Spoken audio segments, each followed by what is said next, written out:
follow Leslie Gold. We hope the restraining order solves the problem.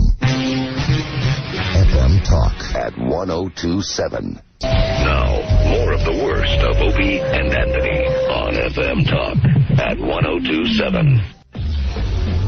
Well, we learned a lot about vaginas today. What can I tell you? Well, it started out with The View this morning, discussing it. It was very informative. We had an expert, a doctor. We had a doctor on, which I think legitimized the whole thing. We had a doctor. I sure hope so. So do I. Okay. And then Lisa just called up. We're talking to her.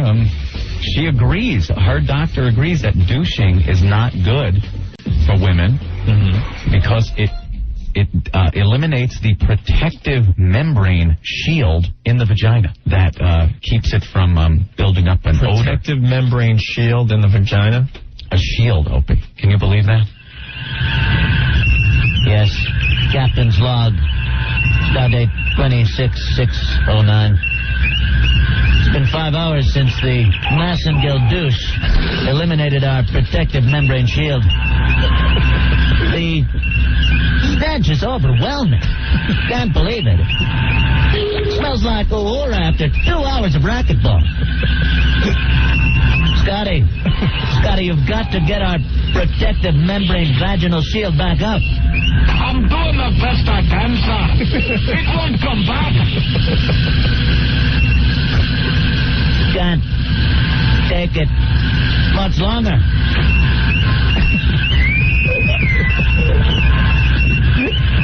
Must go to the turbo lift. Take me to the cervix.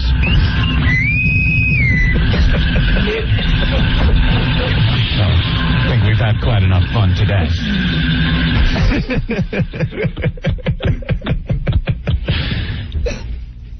Look what's behind us. Klingons.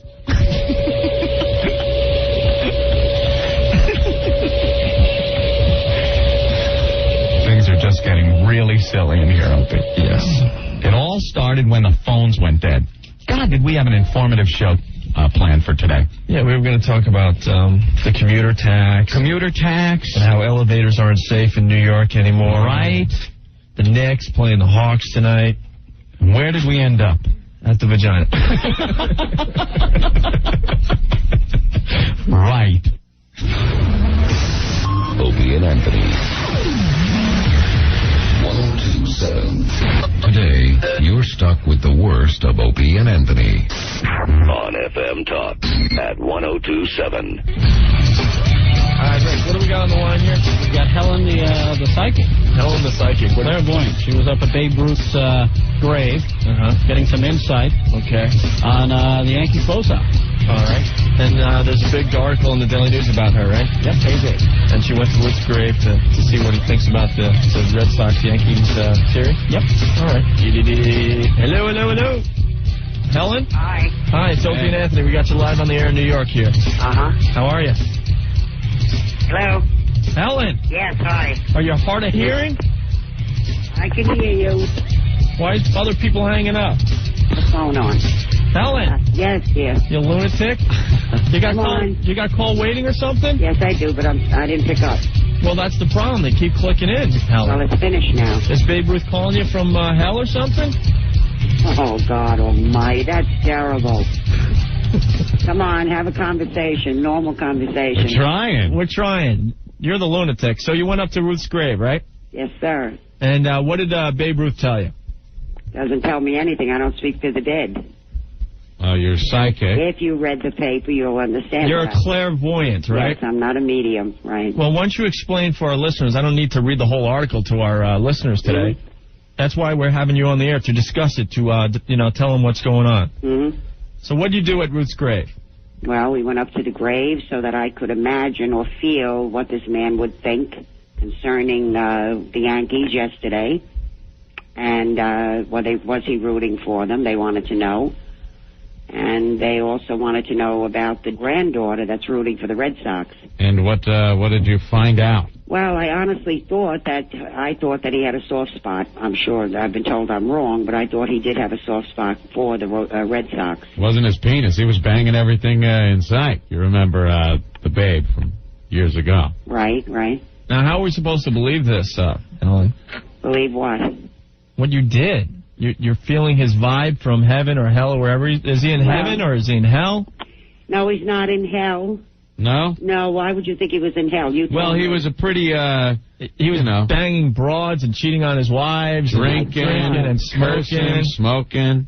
You know, he was a pretty wild guy, the Babe. Yeah, but he was also a very gentle man, very good to children. Yes. Very generous with children. So that gets you out of hell, huh? Well, I believe that's since my specialty is missing children, yes, I have a certain affinity with him, since he was as he cared for those children the way he did. Who killed that little John Benet Ramsey? Oh, I have that, but I have no way to go with it. Who do you think did it? I have a sketch of who did it. You did? Mm-hmm. Who did it look like, the Babe?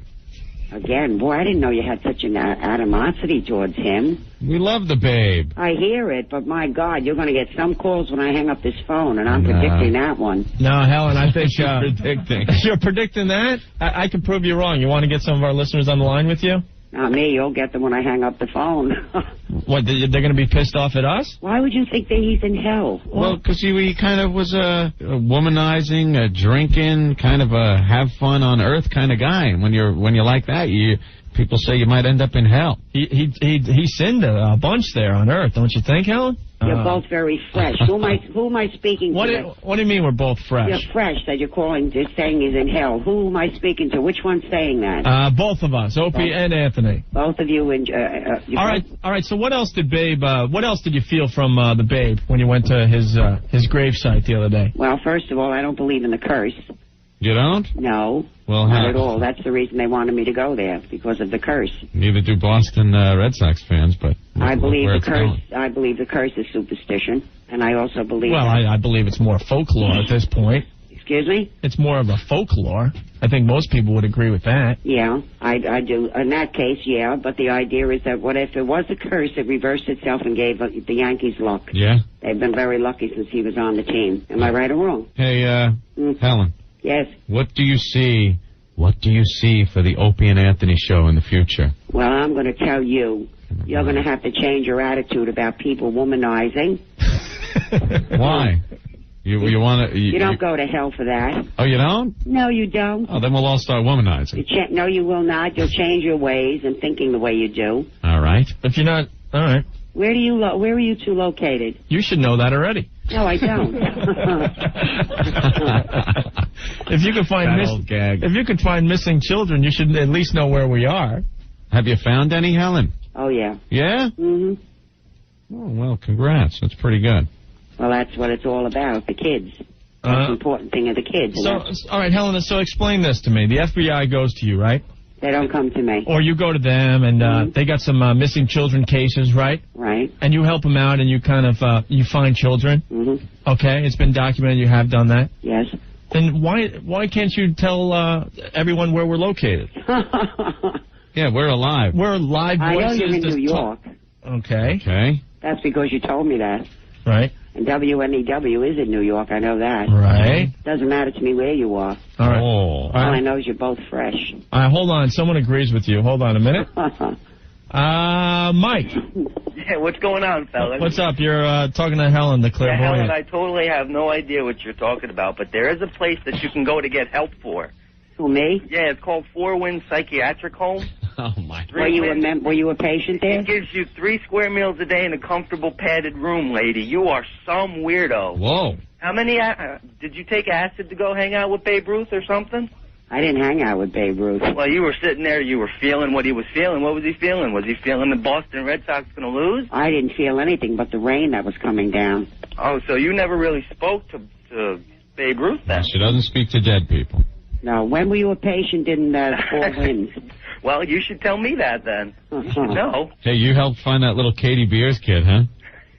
Yeah, and a little boy in Jersey that was buried for 11 months. How did you help find the Katie Beers?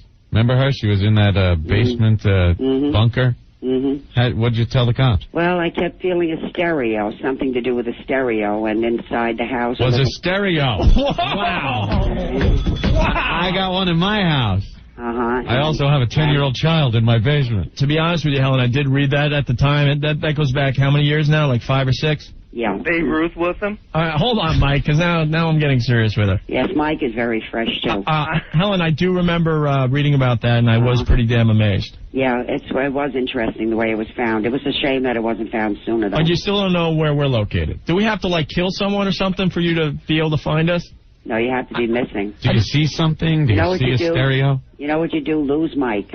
All right, Mike. All right, guys. He sucks. You guys suck. Later. All right, bye, Mike. It's hard to believe that you felt something from Babe Ruth from the grave, to be honest with you. I'm not going to lie to you. I didn't feel anything from the grave. Right. I don't know what you read in the paper. You read the paper. Well, it's... Babe Ruth thinks the curse is ridiculous. At the time, well, common sense. Anybody would think that the curse was ridiculous. Yeah, but the paper wrote this, that you got that from the Babe. No. When you were at his grave Not over the weekend. No, first of all, if you read it that way, that's the way you're picking that up. Did you say his spirit is hovering over the Yankees in Yankee Stadium? As a Catholic, I explained that this morning to someone else. As a Catholic, we don't die at the time our spirit stays alive. Now, when our spirit is alive, we are all hovering everywhere. We are the spirit. We don't die. As a Catholic, we don't die. We live after death. So I don't deal with spiritualism. So he's over Yankee Stadium. The spirit of Babe Ruth is alive. Is there? Does he have to use the same restroom as everybody else? Probably. Yeah. He's probably pissed there's no smoking. That's terrible. Yeah, I would be the same way. He liked his cigars, the Babe. Uh-huh. All right, Helen, let me put you on with Scott, who agrees with you. Now, who is Scott? Oh, my God, I got another one now? Scott, what's up? Hi, how are you? All right. I have a question for Helen. Is there any truth to the rumor that you are the one that buries these kids just so you can predict where they are? That's pathetic. Where did you hear that, sir? That's pathetic. I read it in the paper. I got to hang up on Scott. Scott, that's too outrageous for us. Yeah, that's a little much. We apologize for Scott's call, Helen. Helen, that wasn't nice. I'm sorry about that. If there was some way to tell what he was going to say before we picked up, maybe some typed thing on the screen, we never would have picked that up. That's all right. Michael was worse than him. Yeah, that's true. Oh, you think so? All right, let's go to Peter. Peter, what do you have for Helen? Hi, I happen to be a clairvoyant myself, and I'm getting some signals that this old bitch should find a way back to Bellevue. Jesus Christ, you're crazy. Peter. All right, Helen? Well, once again, we have to apologize for Peter. That's another pathetic soul. Blew up. I don't understand where the bitterness is coming from here. All right. It looks like Murphy believes you. Hold on a sec here. Murphy? Oh, we got an Irishman. How you doing? What's up, Murphy? Yeah, I just got off the phone with Babe Ruth's ghost. Yeah? First thing he told me is the Yankees should have never traded David Wells. The second thing he said is that Helen is a psycho. F Helen. You guys suck. That's a shame. Yeah, Helen. Another pathetic soul. Yeah, Helen, once again, we got to apologize for our listeners. I think they're all riled up because the Yankees are doing so well. Yeah, that's probably what it is. I think these are Met fans wishing that they were doing as well as the Yankees. Hold on, I got to get rid of Murphy here. Helen?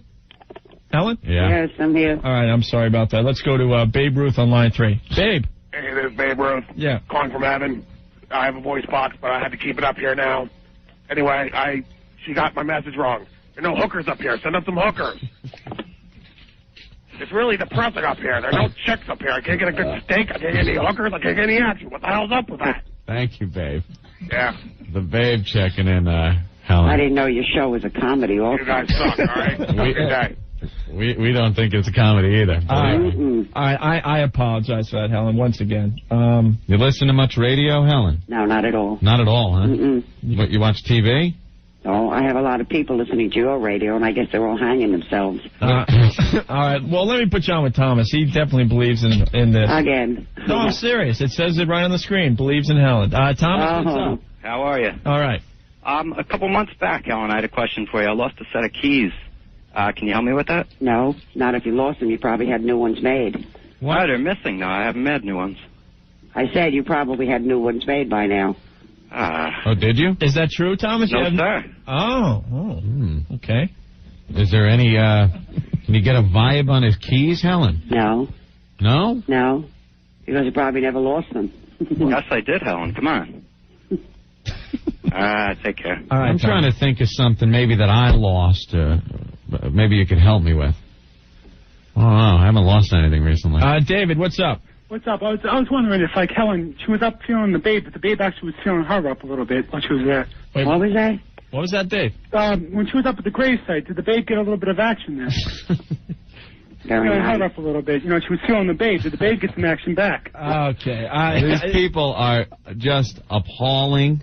I am, quite frankly, embarrassed, Helen. I apologize. Well, I've never heard your program before.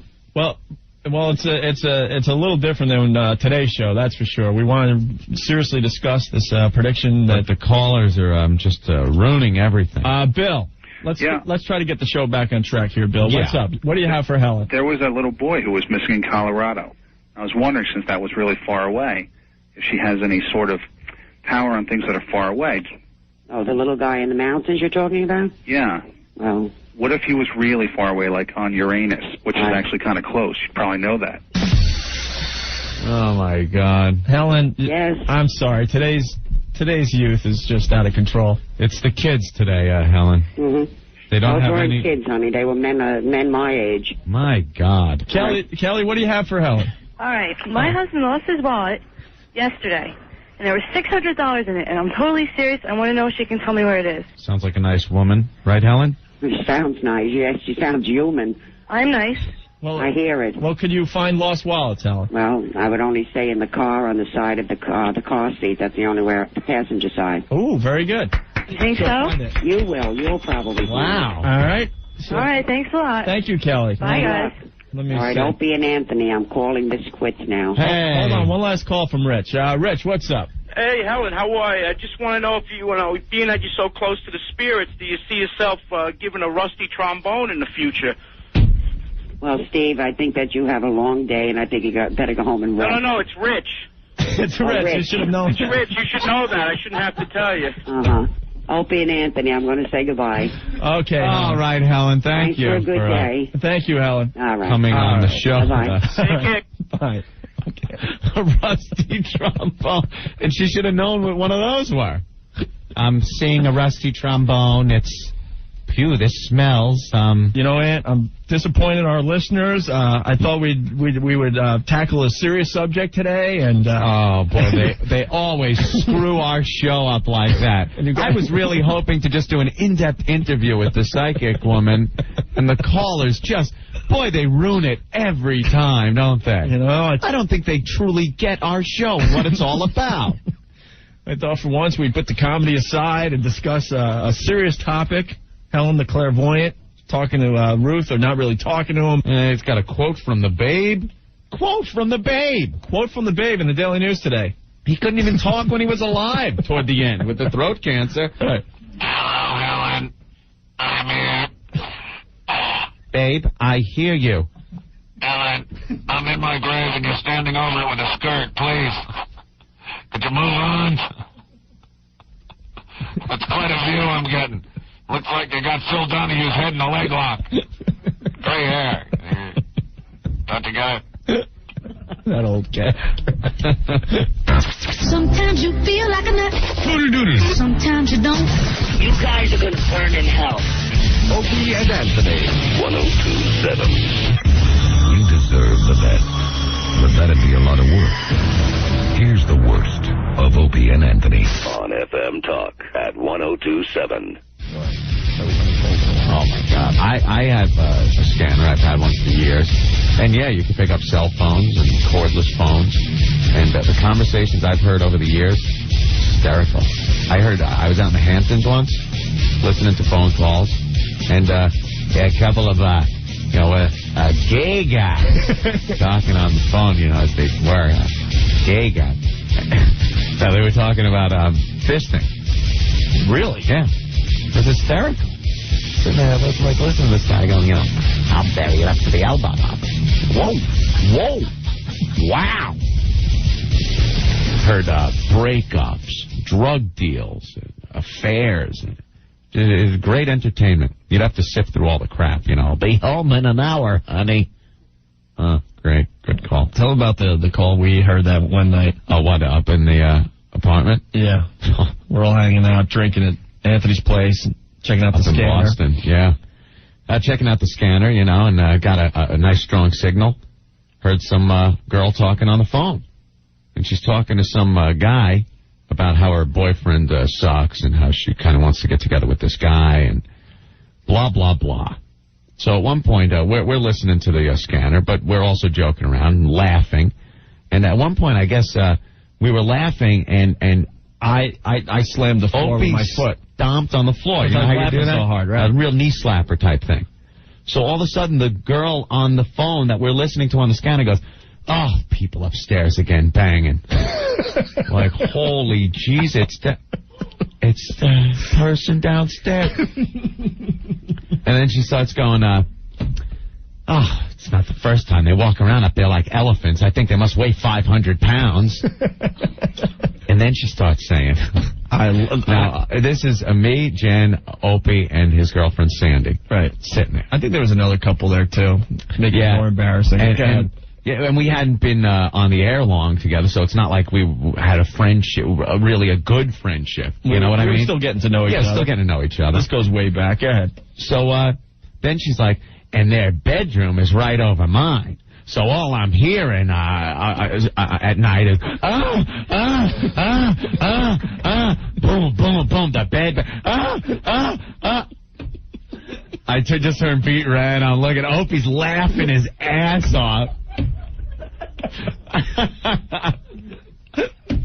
All night long. It's disgusting. Right. It's like, oh, well, maybe it's not downstairs. But it was downstairs. It was, because then we started effing with her. Because then we decided to play interactive phone call. It was, I believe it was Halloween night. Right. So she was kind of scared to be alone. Mm-hmm. She was talking to this guy. Well, and I mean, your apartment complex, pretty much everyone was scared to be alone. Oh, my Halloween God. night. Well, when you look outside and you see somebody had just bagged a zebra and were dragging it back into their lean-to, I was in a bad neighborhood, man.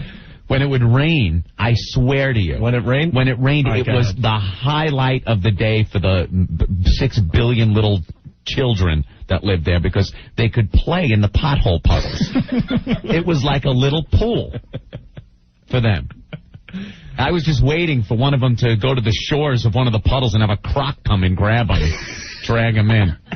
I swear, this neighborhood, there were people. It was an apartment building. Right. Outside of the little porch of your apartment, someone had fenced off a whole area, planted grass, and was raising chickens. I swear to you. It was the community property. Yeah, it was like you took up 3 people's backyards, because no one had a yard. You had a cement patio with a wrought iron fence around it. That's your yard. This guy decides, hey, I'm going to make a fence. I'm going to make a fence and raise a chicken just like I did back in Puerto Rico. And they would fence off the area. Beautiful lawn. I mean, he had it well kept. Raising chickens. So freaking funny. Frightening neighborhood. The second I moved in, like, what floor do you want to stay? What's the top one? I want the high ground. Love the high ground. Every night the police were there. There was something going on. Some domestic dispute going on. Someone's head was going through a wall. It was wonderful. So we're listening to the lady downstairs on the scanner. So she's kind of scared, and she's talking to this guy. So we decide to go out onto the porch, which is right above her porch, 3 high, and throw things at her sliding glass door from our porch. So we're taking little pieces of candy and stuff and leaning over and winging it. So we'd hear it hit the door and hear her go, "Oh my God, what was that?" It was just so much fun because we're listening to the conversation and controlling what she's saying. Then we decided we were going to ring her buzzer and run. So it was down on the 1st floor. I'm on the 3rd floor. So Opie goes downstairs to the buzzer. And after coaxing him for a half hour, "Come on, you got to do it. You got to do it." Buzzes it. I hear him start running up the stairs. You can hear it on the phone. On the phone. Yeah. And then I just hear this horrible... He tripped going up the stairs. Some getaway. Because she was on the 2nd floor, so we had to run past her floor to get back upstairs before she opened the door. Because we were paranoid, convinced that if she opened up her door and I'm just casually walking like I'm there visiting you, that she was going to bust us. Yeah. You know? And it turns out the whole end to this whole thing is we got the guy late. Yeah. Because she got so scared at what was going on, she said, you better come over here. And he's like, oh, really? Yeah. She was like, yeah, I'm very scared. Well, it's important to the story. The guy talking to this lady was trying to pick her up the whole time. Yeah. And she's like, no, you know, kind of give him the brush off. My boyfriend's driving by. We got her so freaked out by the end of the conversation. Yeah, she invited him over. Night. Scanners are fun, though, man. I used to have a blast with those things. That's a great story. Forgot all about that. It's beyond moronic. It's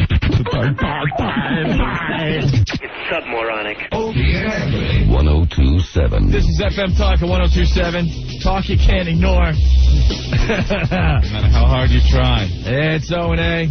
212-757-1027 if you want in on the show today. The fax number 212-957-9639. TJ, what do you have for this mess today? I wanted to know what you guys think of the whole Howard thing. I think it's a huge hoax. You think? Definitely, because he's probably got a book coming out or something, you know. Well, I don't know. I don't think it's a hoax. Really? No. Sounds legit. I'll tell you one thing. Howard should get separated every day of the rest of his life because it made me listen this morning. Right. You know, I felt like I was back in 1988 where you couldn't turn the radio off, listen to him. You got a point. But honestly, that aside, I thought he sounded like a girl. You're right. He just likes people to feel sorry for him. Yeah. It's like he was acting like he's the only person in the entire world that, has gotten separated. Sounded legit, but this guy lies. Honestly, I think it's legit. Sure, why not? Yeah. But it just, I don't know. It just it's not one of his, things that he would do. I don't think. It doesn't sound like it either. Go with his It's hard to tell. He just sounded like a girl, I don't know. In the old days, if something like this would have popped, he would have had his wife on the phone. He would have had his mom and dad on the phone, maybe even his kids, but yeah. I don't know. It's a new Howard. He just sounded like a girl. I'm wondering if he left her for Ralph. Well, made me listen this morning. But like I said, yeah, he should get separated every day for the rest of his career because it made me tune in today. I don't know. What do you think, Ant? I don't think it's a hoax. I don't think it's a hoax.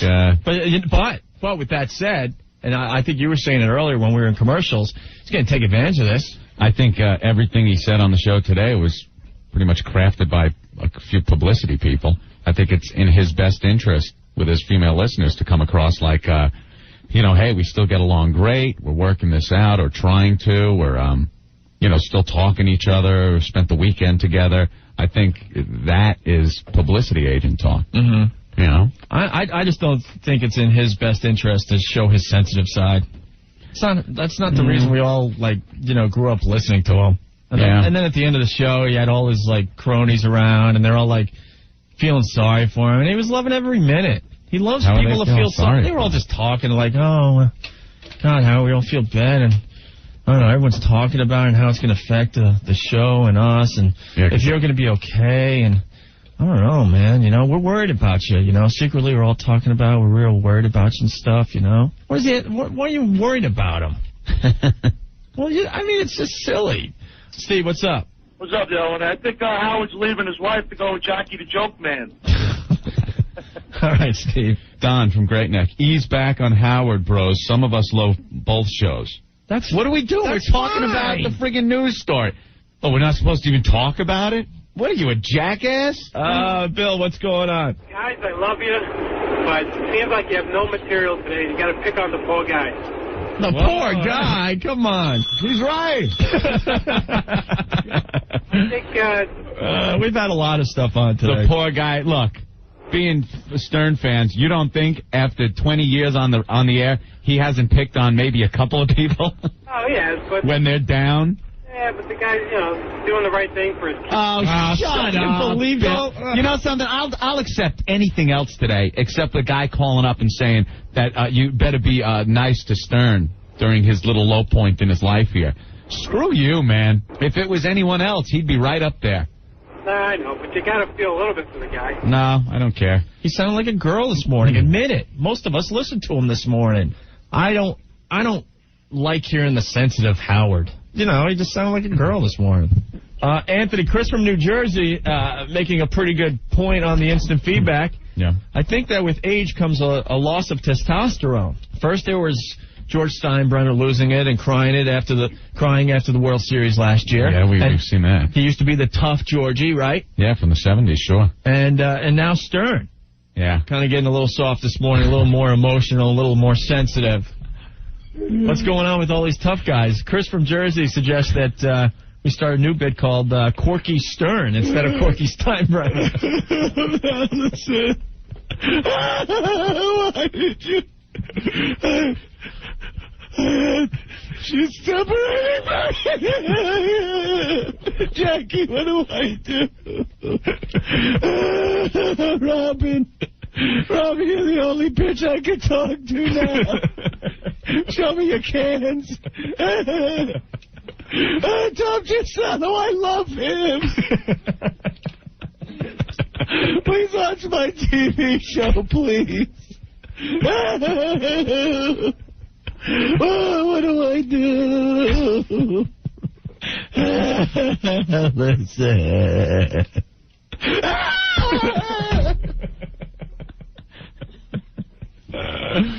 Want us to bring in some lesbians so you can feel better? Bring on the lesbos. You're on the air. I heard. Yeah, me and my 19-year-old niece had a lesbian. I don't care anymore. I don't care. Howard, would you like us to bring in Floyd Garris so you can make fun of him? And maybe that'll help you get out of this depression? That poor man's been through enough. Leave him alone. I'm sorry about the horse tooth jackass. Listen.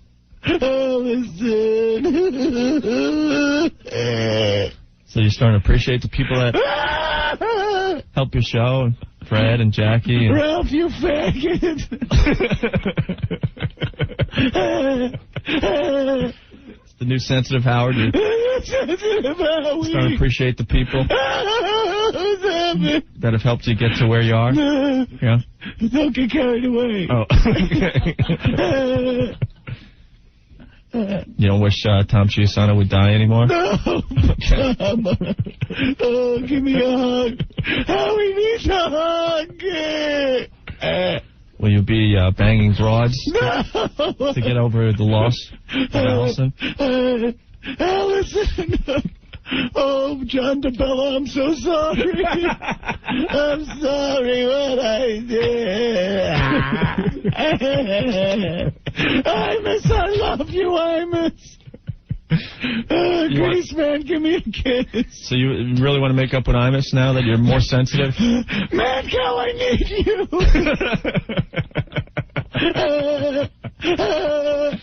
The new sensitive Howard. Very sensitive. Yeah. That'll be okay. We'll cuddle you in the back after the show, okay? Look, I'm sucking snot up this big snot. Ted, what's going on? Hey, what's up, dude? All right. I think you finally turned a tide. I think I'm going to begin to listen to a lot more than I did Howard because he's kind of run his course. I think after 15 or 20 years, it's a dead horse. You're going to get Corky Stern, crying again here. It's the sensitive we all sit here yakking about how much Howard is hurt by this. You imagine being Allison Stern for 20 years? Oh, my God. Talk about, like, having a halo over your head, you know? Tolerating that whack nuts for all the time. The guy, like, locked himself in a room for the last 15 years. What are you playing? What are you... So long. Jackie, give me a beer. I understand you were not rest, but I heard you let that little friend. Lesbos won't cure this one. Part of dress. I'm not gonna get yourself. Come back. Listen.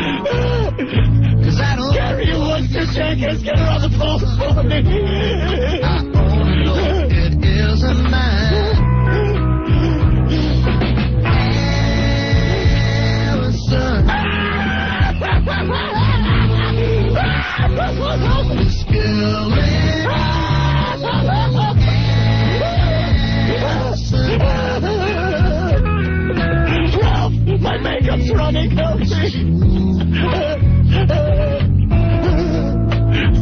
This isn't funny. Robin, show me those big black cans. Oh, my God. Shake my back. Shake my back. I love everyone now. I'm a sensitive stunt. Stunt, I'm so sorry what I said about you. You're attractive in your cowboy hat. Things that you say. My kids are gonna have someone else to call daddy. Cause I smell you this way.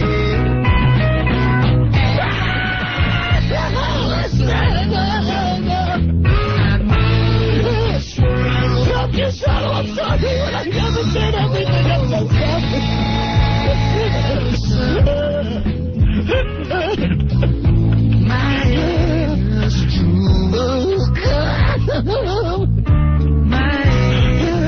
Please remember to watch my TV show Saturday nights.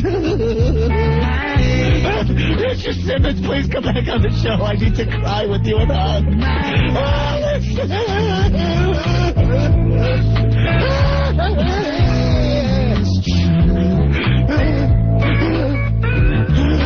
Chevy Chase, I love you.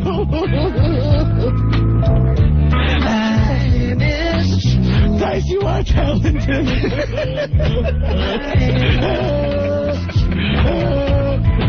Stuttering John, your band rocks.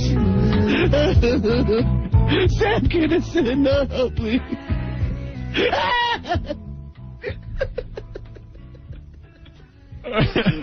Oh, man. It's about time someone hates you on the show. Here they come. What? John, what's up? Yeah, Opie? Yeah. Yo, how could you say that Howard was a pussy this morning? He was, man. Oh, dude, he's been married to that chick for 25 years. How could you bust on him like that? 25 years. You guys are horrible, man. Anthony, I'd like to see you stay with your wife for 25 years. I wasted 25 years. I could have been getting some great quim. Oh, no, he ignored all that for so long. How could you bust on him like that? Where's Billy West? I love you. Hey, he gave me this voice. You got dicks, man. I hope you bust your balls all the time. John, thank you so much for supporting me, John. I love you. Laura, what's up? Hello? Yeah. Why is everyone being so mean? I know, they're being so mean to Howie. Please call and kiss me. Hug me. Howie needs your help. You sound like a whining, flaming homo. Howie needs your help. Hey, show me your cans, honey. Okay. Where's Pig Virus from NBC? I love you, too. Look, I can do a WNBC. WNBC.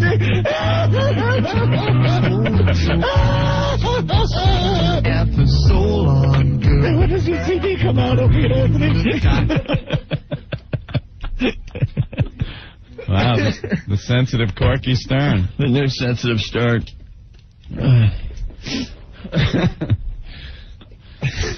Oh. You might pay for that one.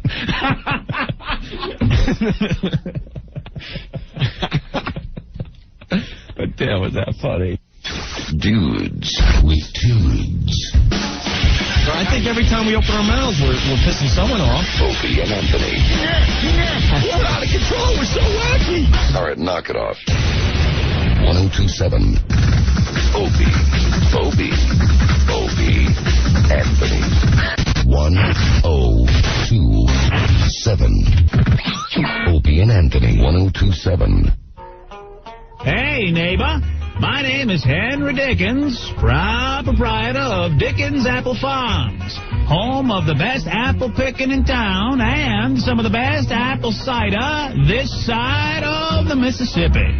Now, if you want to satisfy your thirst, then I don't recommend cola and I don't recommend lemonade. you should do what people been doing for the last 69 years, getting their dick inside. Hi, this is Albert Bell from the Chicago White Sox. Better people know me as a big old a-hole because I like to pimp slap a bitch.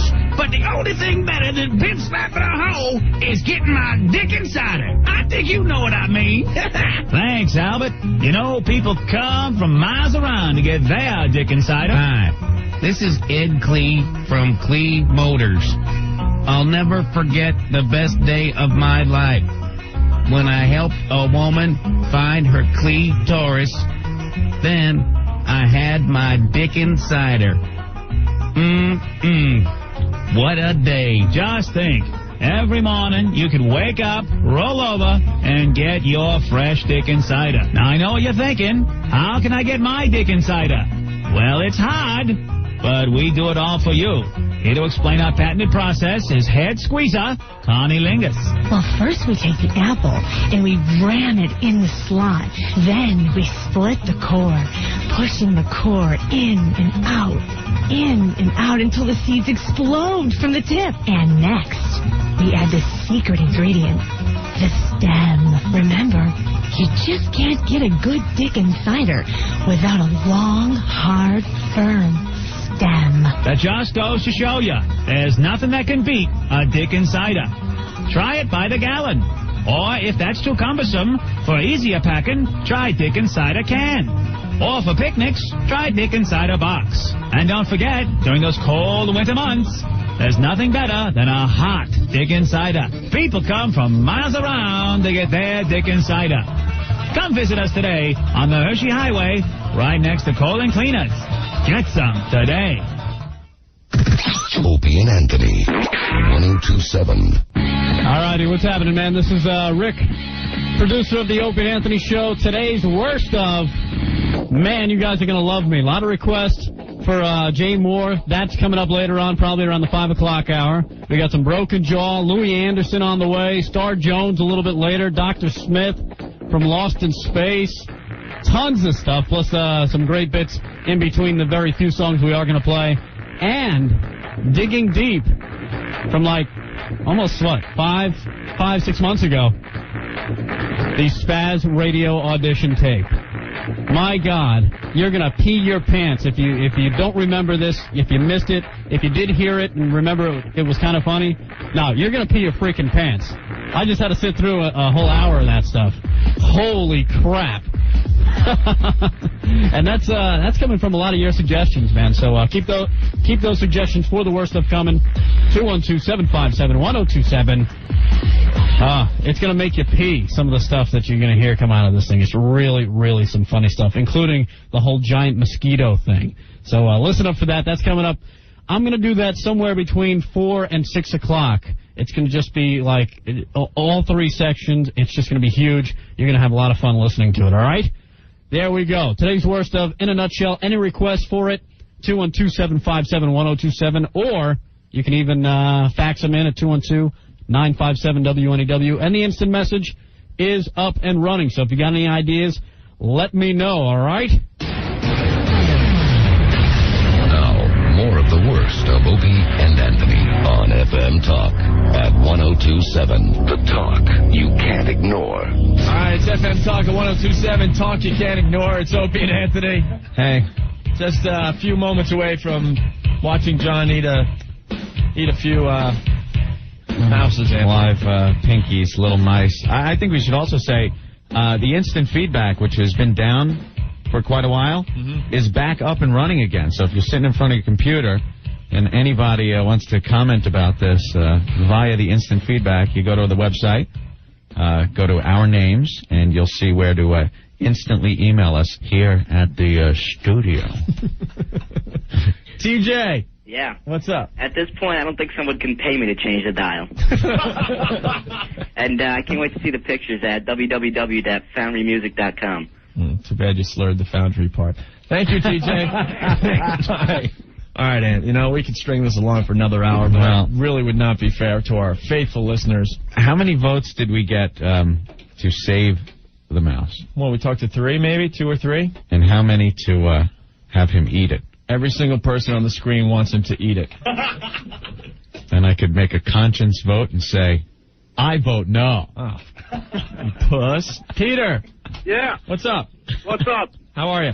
All right. I think you should eat it. He's got to actually show you that he's chewing it and then open his mouth. I swear I'm going to throw up. I swear to you, I am going to puke. Peter, talk to Owen. He says don't do it. Hold on here. Owen, you're talking to Peter. Yo, listen, I'm all for it. It's just that this sounds pretty serious. You guys are going to get thrown off the air for this or something. I don't know. I don't want to see that happen.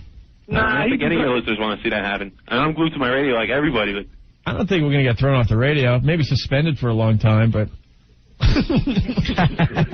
we need a vacation anyway. John, what are you thinking? All right, let's go. I can't believe There's 5 of them on the counter, Anthony. I can't watch it so I can describe it. He's got a beer. How am I supposed to do this? God. Is he going to chew? Well, I'm going to swallow the first one, and we'll progress from there. First one, I'm just going to swallow. All right, hold on. Hold on. Oh, man. All the girls are just... What's wrong? Grab a mic. What seems to be the problem? What? What happened? I thought we were all just kind of having fun here. They're actually kind of cute. They are cute, right? Yeah, see, when you kind of look at them for a while, they kind of get little personalities, don't they? What's the I problem? don't want to think about their personalities. Really? Wrong. Yeah. They're all cuddled together. All they want to do is sleep. I know, they're all cuddled. They're keeping each other warm. They could sleep in the duodenum. Maria. Oh, yes. Yeah, what's up? Oh, I will vomit so badly if I have to listen to this guy eat those things. Oh, God, I was listening yesterday when he got on and said he would do that. I almost got sick in the car. But in all honesty, you can't turn the dial, right? You have to listen to this, don't you? Yeah. Okay. Thank you, Maria. Just warn me 2 minutes beforehand, and I will turn the radio off. And I might have to turn the radio off because I really think I would be sick as well. I believe we've hit the point of no return. John is really psyched and ready to do this. He's ready. God, no. Just say, this is your 2-minute warning. You're going to start to eat the mice, so I can just print it off for that part of it. All right. We're in the 2-minute warning. Sure. Yeah, thank you, Maria. Let me get off. All right. Don't eat it yet, John. Like, have it dangling over your mouth. Oh, God, look. Don't eat it. Oh, no, wait, I can't watch this. He said It's moving. It's moving. Its legs are moving. Oh, my God. He just put it in his mouth. He's swallowing it and washed it down with a beer. It is done. He has swallowed a moving, living mouse. Holy... Oh, my God, no. Did you see the little feet poking out? They were sticking out in the leg like he was trying to walk. The little pinky, he was trying to escape. Oh. It's his mom picking him up, moving him to a nest.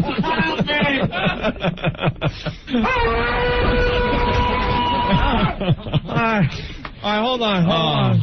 Oh, God, I'm going to puke. I believe the other 4 have realized that they're missing one of their brethren because now they're now they're moving around the counter like crazy trying to find the edge of the counter. All right, John. First of all, John, how did that feel? It's a little strange. Do you still feel it? When you put them in your mouth, they're trying to climb back out. Do you still feel anything moving inside you there? No, only for the first 10 seconds. You feel a little scratching.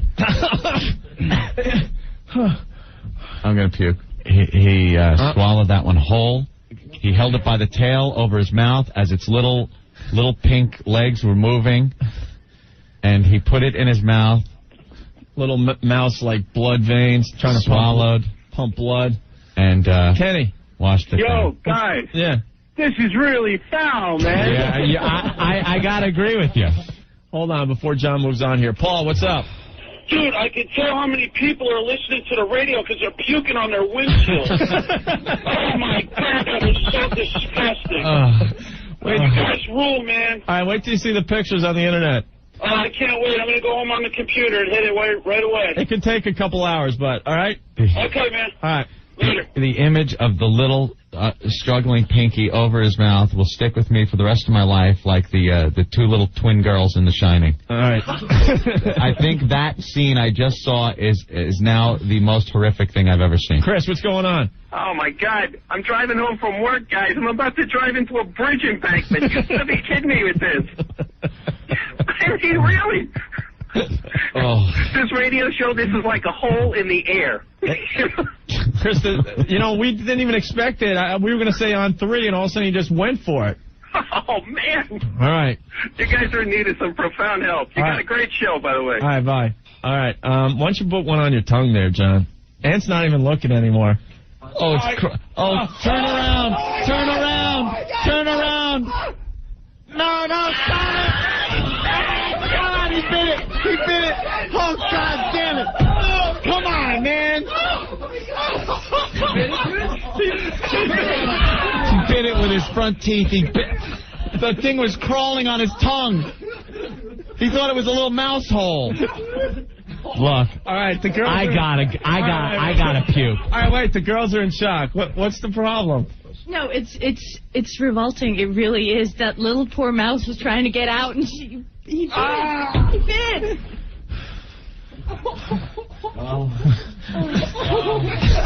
Please stop.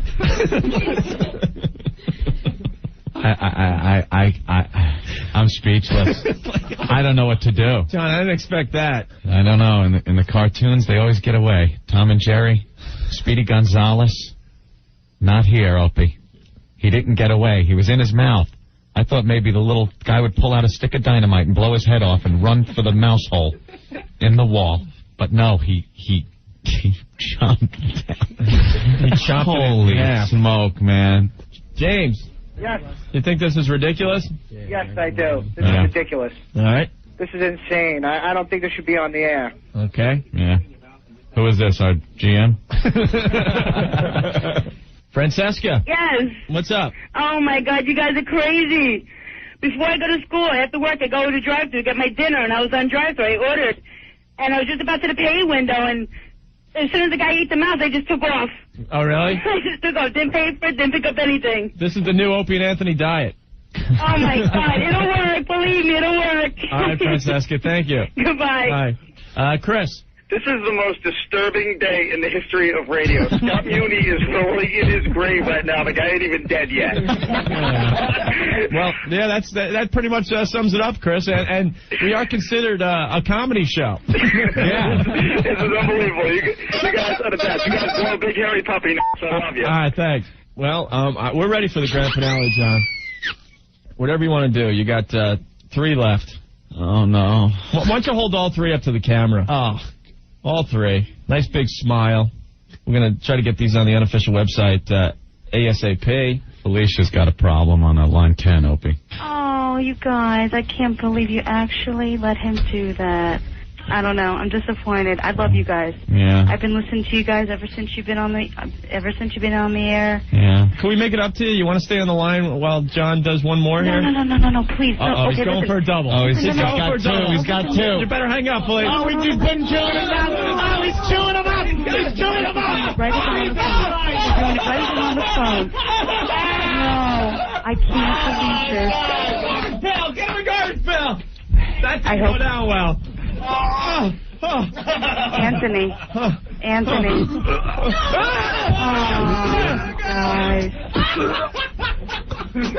I can't. Oh, my God. And you guys are just doing this because I called up. Now, wait a minute. Look, I'm Anthony, feeling a little faint. Oh, but you look pale. I thought I knew you better. Felicia, yes? Okay. All right, there's enough vomit in here. There's enough. I got to go home. I just got to get out of here.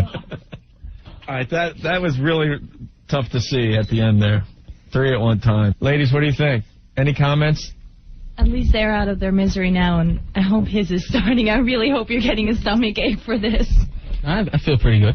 When you put the 3 in your mouth there, your whole face changed. Did you get a picture of that? Yeah, that looked really bad. For a second, you thought you were going to have a serious problem. Yeah, they all kind of ran in different directions. Oh, their little pink bodies trying to dodge his molars. Oh. Bill. Yeah, man, 2 things real quick. First of all, this is why you guys are never going to get syndicated. You know, only New Yorkers can handle this stuff. For a little while, you know? You know, if that's okay, then we'll never be syndicated. This is the type of stuff that you just got to do every once in a while. All right, Bill. Take care, guys. Love the show. All right, bye. Well, and I guess John's segment is done. Let's hear it for John. Bravo. Thank you. Not an enthusiastic applause by any means there. Well, I'm still a little weak. Opie, you're a sick-ass man. Anthony. You're not a jackass. You're obviously a stud. The Opie and Anthony Show. It makes me sick. 1027. Bill, what's the problem? I wanted to get the email address of the general manager. Are you like the idiot that just wrote that email that we just read? Yeah. Well, see, there's no talking to people like you. Oh, I see. Well, of course. I mean, you guys, you're so demented that you don't see any harm in doing this or promoting it. I can't believe that you guys would actually not only allow this guy to do that on air, but also promote it. Yeah. And then these sick losers listening to your radio station who are actually cheering you guys on. Phil, are you like a vegetarian and everything? Yes, I am, actually. So do you use any products from animals? No, I don't. No leather or I'm anything? vegan, no. Okay. No, I'm just getting a little feel of what you're all about there, Phil. But wait a second. Even if I'm not saying I'm against people eating animal flesh. If they're meat eaters, that's it. I can't say anything about that. John likes mice. What can I tell you? But yeah. Okay, whatever. Well, he's not doing it for that. You guys are just doing it for ratings. Is that right? If this guy comes up with the idea that he wants to eat mice to win a trip to Hawaii, who are we to say no? Just think of it this way. If it was somebody that you guys loved... No, seriously. If it happened, it's somebody that you guys loved. Would you be promoting it? You can't equate somebody you love with a little mouse. No. I understand it is an animal, but you cannot put it on the same level as somebody you love being tortured and some guy eating a mouse. So. Wait a second. No, actually you can. If you're an animal lover, you can. So you love animals with the same passion that you love your family? Is that what you're saying? Phil, that's a little sick. No, it's... I can understand your pets and everything, but every living creature on the face of this earth, if somebody's ready to step on a mite, would you get upset like your grandma's getting gangbanged in prison or something? No. I think that's taking out of proportion. Well, not really. This is what you were telling me. This is your logic. No, my logic is... Will you go out and save subway rats? Probably not. Why not? Why not? Well, why not? There are people out there that love subway rats. Okay, if people were killing them just for the joy of it, then yeah, I would. Like sitting on the platform plinking them with 22s or something. Yeah, I mean, if it was for sport, or not even for sport, because people are so demented they think it's okay. But if they were doing it just out of cruelty because they want to see another living thing die, then then I do think that this guy did get some nutritional value out of the mice. Whether that's what he was going for in the first place, he did consume them. Okay, but did he kill them first? Does the boa constrictor kill them? Does the boa constrictor have any other way to survive? Actually, they do. They kind of squish them first with their little body and then but swallow the them whole. boa constrictor needs to eat those things to live. Well, this guy... Wait, you didn't meet John. He needs these things to live. Well, then I have no pity then what happens to this guy. Hey, Phil, I beg you to contact all the groups out there. You'll just make us bigger. Yeah, but, that's just it. All in these groups, of course, it's going to make it just... it's going to make it glamorous, and everyone's going to think, wow, this is cool, let me listen to the show. But I'm sure not the advertisers, because advertisers are a little different. The advertisers don't want negative publicity. You scare us. You know what? You guys are right. Why don't you talk... I'm an animal fan. All right, listen, Phil, I'm going to give you a break here. I'm going to put you on the line with Todd, who agrees with your stance. Let's see if you guys can hammer this out. Todd? I want to know, Phil, are you gay? Yeah, actually I am. What difference does that have to make with an animal being killed? Now I understand why there's a difference. You're a very sensitive guy. No, I understand why he's so pissed off because he's gay, Anthony. Why? He wanted to, shove the mice up his... Opie. I think that's an inappropriate remark, Opie. I didn't say where the mice, he wanted to shove the mice up. You didn't even let me finish it. Phil, I personally want to apologize for Opie's rude statement about sticking mice up your keister. He's a little more compassionate because, he feels a bond with the mice. Let me ask you a question. Yeah. You're not a meat eater? No. Oh, yes, you are. You eat toothpick with vein? Okay, I do, but I don't ingest it. I don't know that. Cruelty to penis. Well, you have a different view on animals on this planet than some other people do, Phil. Some people see them as a lower life form. We're the top of the food chain to be used as we wish here on this planet for as long as we're here. You see them as cousins and grandmothers. And butt toys. Playmate. I'm trying to carry on a conversation with Phil. So am I. Opie's doing butt jokes, Phil. Yeah. John. What about that? Hey, what's up, guys? Hey, Phil, mind your own business. Oh, why don't you shut up, you fat Oh, that's what I am. That's what I... Music, don't, little lambs,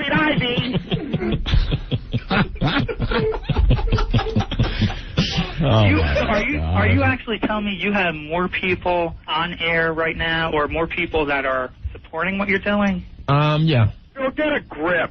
What's your problem? Oh, my God. You don't like to change the station. Stores and be like the Pied Piper and lead them to freedom.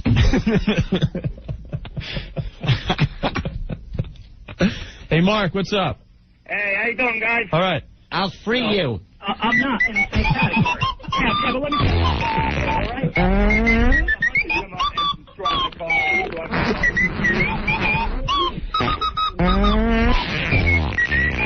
Come, little my friend. Come to freedom.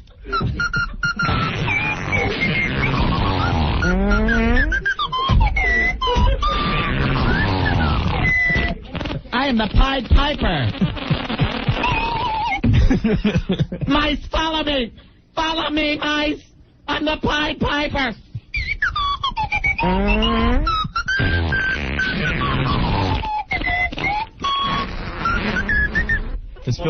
Is Phil walking down Christopher Street, saving all the mice from his fellow gay brothers? Let me. Hey, Tony, what do you have for Phil? Phil? Yeah. Somebody's got to shut this guy up. He's just ridiculous. Phil, are you there? Yeah, I'm here. Do you have any idea what a jackass you're making out of yourself? Yeah, to people like you, so it doesn't count. Oh, I don't care. Just look, you think I care? Oh, my God. Like Look, you guys? You got to be the most ridiculous person I've ever heard in my life. No. I'm not the only one. If you don't like it, just change the station, you flaming retard. Jesus Christ. You know, Phil, sperm cells are living creatures. Enough said. Yeah. Well, I'm sure you ingest enough of them yourself. Yeah. All right, why don't you talk to John, the guy that ate the mice, Phil? Well, I just want to know why he did it. You did this just for the tickets? For a trip to Hawaii to meet O&A, yeah. And you have no remorse whatsoever, do you? No, I'll come in and eat another dozen. I don't care. They're feeder mice. That's what they're bred for. They're bred to be fed. Okay, what else would you eat?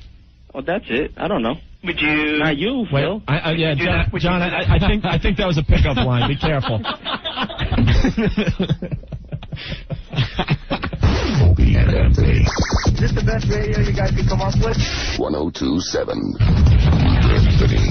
You guys sometimes piss me off, okay? 102.7. All righty. You see, that's part of the deal, okay, is to piss people off. So remember, we've got some stuff coming up. It is the worst of Opie and Anthony. What do we have coming up? By request, I've seen a few times so far on the instant message. They want to hear some Broken Jaw. The JFK Jr. coverage in particular, that will definitely piss some people off. Louis Anderson making a return engagement, that will piss some people off, at least the fat people. Jay Moore is going to be stopping by. Marco, you better get your pants ready, or at least a towel or something. We'll be replaying that, plus a few more things with Jay. Fight Club, another edition of Fight Club coming up as well. Just a whole lot of stuff, including some Old Bill, Bob Dole falling down, some Dirty Columbo, lots of great stuff, including Dada Dave as well. So I've got a ton of great bits in store for today's Worst Of. Make sure you give a call, 212-757-1027, so we can get as many great things on for you today and tomorrow as well. Remember, the guys return Monday, January the 3rd, year 2000. Wow, wild. If you're leaving the area, whatever, Happy New Year. Let's return to the Worst of Opie and Anthony. Today, you're stuck with the worst of Opie and Anthony. On FM Talk at 102.7. You've got to talk about Star Jones on the show, Anthony. Oh. Anthony saw The View, yesterday morning? Yeah, yesterday, The View, Barbara Walters show. Star Jones, I just cannot stand. Yesterday, they proudly display a copy of BBW magazine. Now, we've learned about BBW on this show because of the famous Spazz who enjoys the BBWs. Right. Big, beautiful women. Women, right. And just adorning the cover of BBW this month was Star Jones. And they're all just like, look how beautiful Star looks on the cover of BBW. Look, doesn't she look gorgeous? And is anyone believing it? All right. And she's just, like I always said, laid out on this huge bed, wearing this big moo-moo looking thing. That's big black and white moo-moo thing. The Mrs. Roper outfit, right? Yeah. She looks like Shamu. It's this big black and white thing looking like Shamu. And everyone says she's beautiful. And it says, the diva for the year 2000. Well, you know something? If that's the diva for the year 2000, on New Year's Eve, right before the ball drops, drop a cinder block on my head. Because if that is what... Yes, we are communicating with Star. Oh, this means she's angry. Yes. See the way her back comes up out of the water, and then she rolls over and her fin slaps the water like that? Yes. You ever see Star eating? No. It's cool. She takes the seal and knocks it with her tail. They play with it for a while. You'll never know, too. The little seals are playing, and Star comes swimming right up on our huge belly and just grabs one, and then slowly goes back, and then you could see her about 100 yards offshore batting it around with her huge tail and her fins. They don't know why she does that, but it's just part of the... Because she's a diva, Anthony. A diva. She's a D-soul. Far cry from a diva. Then she has a bet that she makes with somebody down in Texas about the Knicks-Spurs game. Yeah. If the Knicks lose, which they did, Star had to get on a horse and sing the Yellow Rose of Texas. What does it say here? Dressed as a cow. Oh, dressed in a cowgirl gear. Oh, sorry. I thought I would pick the one that would have been more appropriate. You know how to get dressed up? Yeah. So she's dressed like a cowgirl on horseback. Oh, man. In Central Park. Where is PETA? Exactly. When someone the size of Star is on a horse, I'm sorry, that's got to hurt the horse's back. They can only take so much. Yes, I know, boy. It's okay, baby. Don't worry. Oh, look at him. His back looks like that swayback horse from the Little Rascals. Remember the World Riding? When I was pulling a little fire truck and Stymie would make the boxing glove come out and punch the kid. Looks like that horse now. That's okay, boy. Oh, wait, that was Star. No, this is Star. Star Horse. Oh, the poor guy. Star Horse. Where is PETA when she is getting up on a horse? That must have been something, too. I used to ride, you know? You got to kind of put your foot in the stirrup and whoosh, you swing yourself up. It's kind of cool, too. You kind of do the Clint Eastwood thing, you know? You grab the saddle horn, you just whoosh, you're right up on the back. That must have just been some view. Watching her big fat ass trying to get up on a horse. Oh, yeah, right, grab a forklift. Or one of those things that they use to get the fat guy out of the house. Lower her onto the horse. Bill. Yeah, are you talking about cat holes? What? You're talking about bullseyes. Cherry bumps. What the hell are you talking about? You're talking about cherry bumps. We got the Cowardly Lion on the phone, everyone. Oh, boys, I love Hiney Hole. I love it. I love those pictures on your website. assholes, honey holes. What the hell is wrong with you, dude? I don't know. Somebody gave me some amyl nitrate. You are out there, man. I'm sorry, boys. Well, sorry to disturb the show. The freaks are coming out of the woodwork today. I'll talk to you tomorrow.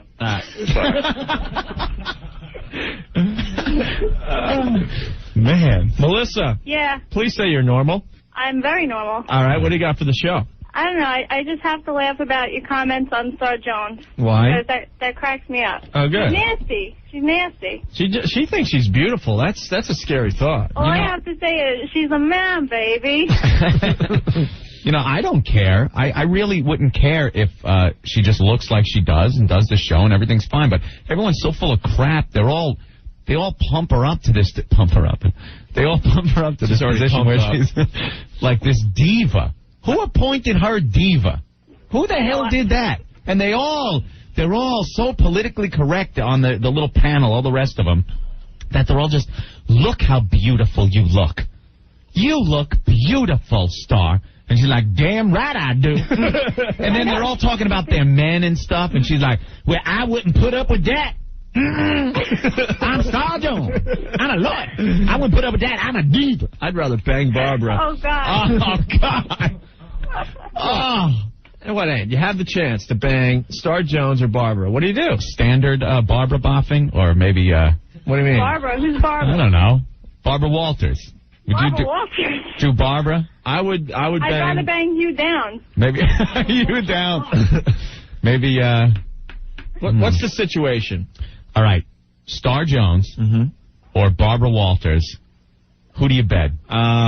Do I get to do Barbara from behind? We're gonna do it doggy style.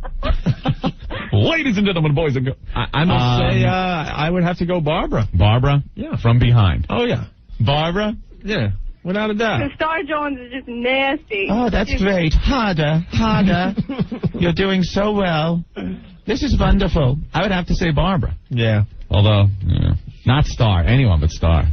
Monique. Hi, guys. What's up, Monique? We love Monique. I got the issue right in front of me. Oh, the BBW with Star Jones? She is nasty, because here in the article it says, I change my wig every day depending upon my mood. Yeah, that's not her hair. Yeah. She wears these wigs, and then they showed her backstage once. They did this whole expose on The View backstage. She has freckles all over her face. They powder it all down. Like RuPaul? Yeah, just like RuPaul. I think it is RuPaul. She looks like RuPaul. Her hair must stink under all that fake hair. Oh, she's got a wig. Imagine that. Yeah, when my man comes home and whips my wig off. I'm lucky. And looks at my freckled ass face. Day, never mind a wig. Rolls me over. Well, Monique, first of all, why are you getting the BBW magazine? Well, Monique I'm a BBW. A BBW. Yeah, but why do you need to see other BBWs? You a little lesbo action there? No, not with nobody my size. Well, do they have naked women in the BBW? No, that's more in Bell. Bell magazine, huh? Yeah, they got more naked women in there. Yeah? Yeah. You know, I don't feel so bad because, see, in BBW, they show these women that have, like, they're big, but they don't have, like, no jelly rolls and no dips and dimples, you know. So I read it for the articles because I can't afford the clothes anyway. But in Bell, they'll show the big women with the rolls and stuff, so I don't feel so bad. Now, you've, of course, everybody knows you've smuggled stuff into your man in jail in your most intimate of areas. What do you think? What do you think Star Jones could smuggle into prison in her vagina? A Buick LeSabre? What do you think? Man, that thing ain't been open in years. Maybe be able to get something under them wigs, though. You gotta oil it up, dust it off, and creak that damn thing open. I don't know. You can't get past the kneecaps. Size is too big. I don't know. She just lays out there like. I don't know. And they all feed her. 400 pairs of shoes. 400 pairs of shoes. Sure, they wear out when she walks on them. It's like, damn, these were high heels an hour ago. Now they're loafers. What happened? Where'd the heels go? Might as well make the soles out of pencil erasers. Yeah, right? So fast they're rubbing down when she walks. But I mean, all them wigs, don't she wash her hair? That's nasty. I wash my hair, I put it in the washing machine and wash it. She got that bald-ass head. What does she got? Like, what's under the wig? What's under the wig? Like a big baldy head? Probably in a pantyhose net stocking. Well, that's great. Yeah. But that's nothing. diva. That's what you want to do. Go to bed with the guy that looks like the 7-Up, lemon lime. Yeah, that's who you want to bed down with. Take your wig off there, Star. I can't even believe these morons. He's a disgusting little man. And Anthony. What a douchebag. Green Wreck Radio. Bend over. This is sicker than Faces of Death. And we're here. Help me, William. Oh, dear. Dr. Smith in the studio today. Spare me the poisonous barbs, Opie. My word. How will I get home? Sweet home. Oh, William. I'm a pedophile lost in space. I was going to say that. You are a pedophile lost in space. Yes. What have you done to William? Oh, dear. Take him into his little room and tuck him in for bed. Oh! No chicks for me. No. Maybe little Penny. Yeah. Little Penny. Yeah, why didn't you go after Penny? She was the piece of ass. That's what everyone would have expected. Right. That's what the Robinson family expected. They never thought I'd go after young William. No. And then Major West. Yeah. Major West screwing Judy. Oh! Fine piece of gas, but she's a girl. I like young boys like William. Wow, this is an exclusive. Are you finally admitting this on our show today? Yes. Yeah? Dr. Zachary Smith, pedophile. Woo! Lost in space. My schween is like the robot's arm. Warning, warning. Oh, dear. Help me. I have a robot in my pants. You can't figure that out. Help me. Wow! I want to go home. Sweet, sweet home. Where I could coach a boys' soccer team or something. I'm getting tired of young William. The same little supple ass every night. Help me. Oh, dear. I'm always fouling things up at the hydroponic garden. I was going to say, if you really wanted to go home, why are you always getting everyone in trouble? I can't help it. Yeah. I'm a buffoon. A pedophile buffoon. Young William. Oh, dear. Looks like a plucked chicken, doesn't he? Come on. Take him off in that stupid little vehicle we drive in. Have a threesome with that pointy-eared monkey. Oh, dear. Help me. Help me. I want to go home.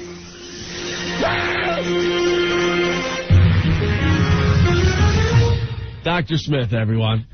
To start off the Opie and Anthony show. Oh, boy. Gotta love having a TV in the office.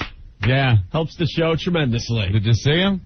I did see him, yes. Dr. Smith, he had some fat opera star after him or something. In a Viking outfit, In a right? Viking outfit. And the best part was another stupid prop, though. yes, I had this wacky hatchet. It was a wooden hatchet. You could tell it was wooden, and then they painted it like gold to make it look like some type of metal. Oh, dear, not that much of a budget on that show. Help me, William. What was he doing with that hatchet?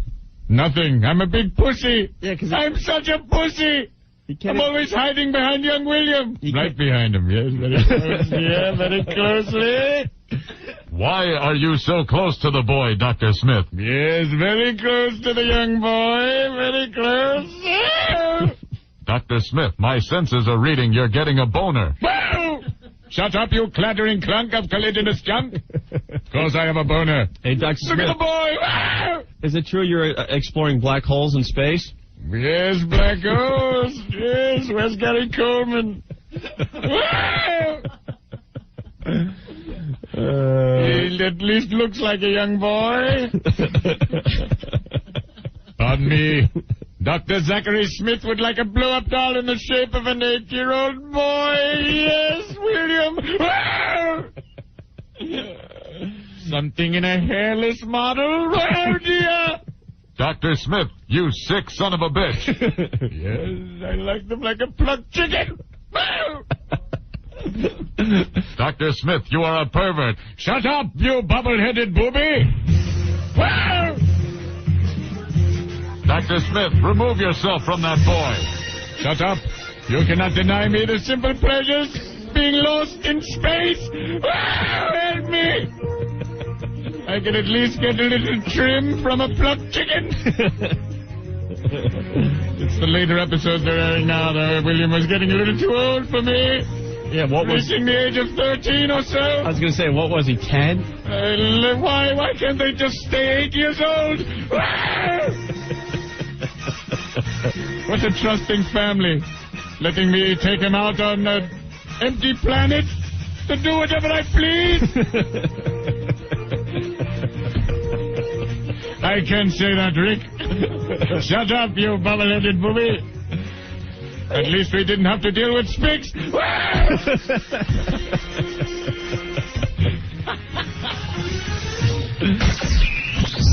Opie and Anthony. Cunnilingus and psychiatry brought us to this. On FM Talk at 1027. The talk you can't ignore.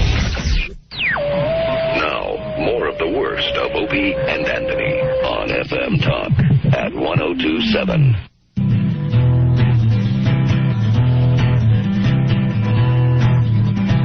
She's part girl, she's part boy.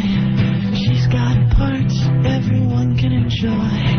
She's got more, she's got less. She's got her manhood tucked in her dress, yeah.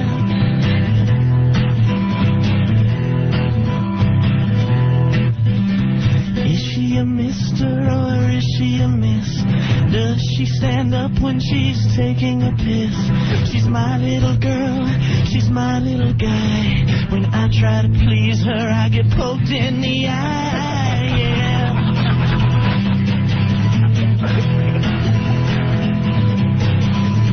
She wears lace and she wears flannel. She watches football and the Lifetime channel. What's that bulge under her nightie? It's just my Hermaphrodite, yeah. Hermaphrodite, oh. Some things are white, some things are black. Some girls wear makeup, mine shaves her back. She is still beautiful, she is still fine. It's too bad her package is bigger than mine, yeah.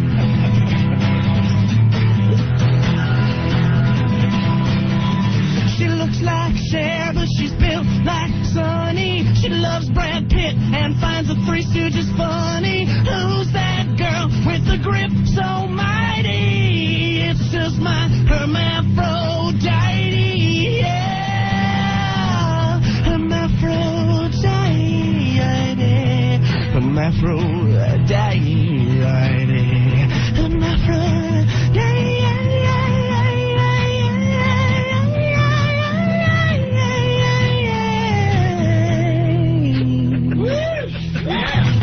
You gotta be kidding me. That was great. Single inch, everyone. You don't write that without the experience. The Opie and Anthony Show. I have no clue what anybody's saying, but it's the funniest damn show. More stupidity on the way. 1027. Hey, what's happening, man? This is Rick, producer of the Opie and Anthony Show, and stupidity is what we have in store. Yeah, Spazz Radio coming up, starting later on this hour. That's all I'm going to say. That's all I'm going to say. I swear to God, when you hear this, you will pee in your pants. If you're in your car, you might want to slow down when you hear certain parts, so you don't drive off the road. All right? Also, Louis Anderson by request, Jay Moore by request, including his phone conversation with Marco. Just tons of stuff. All right? So if you've got any more suggestions, 212-757-1027. That is the phone number. Also, instant feedback is working, so I'm getting those as well. So everybody who's waiting for Broken Jaw, wait no longer as we return to the worst of Opie and Anthony. You deserve the best, but that'd be a lot of work. Here's the worst of Opie and Anthony on FM Talk at 1027. F you to all this news coverage of the JFK Jr. thing. You've had it? Totally had it. Enough already. You turn your TV on. Boom. Hours of coverage now of the memorial service in New York, which has just screwed the roads up. Clinton comes in. Everyone comes in, and the news is working it like it's the Oscars. Swear to God, I'm watching it because I couldn't get away from it. It was on every channel. Every channel. Yeah. Limo after limo is pulling up, and the people are talking like... And here's Maria Shriver and Arnold Schwarzenegger in a conservative suit walking his way up the stone stairs to the church. Yeah. And now here's Ted Kennedy getting out of his limo looking very somber. No crap, he's looking somber.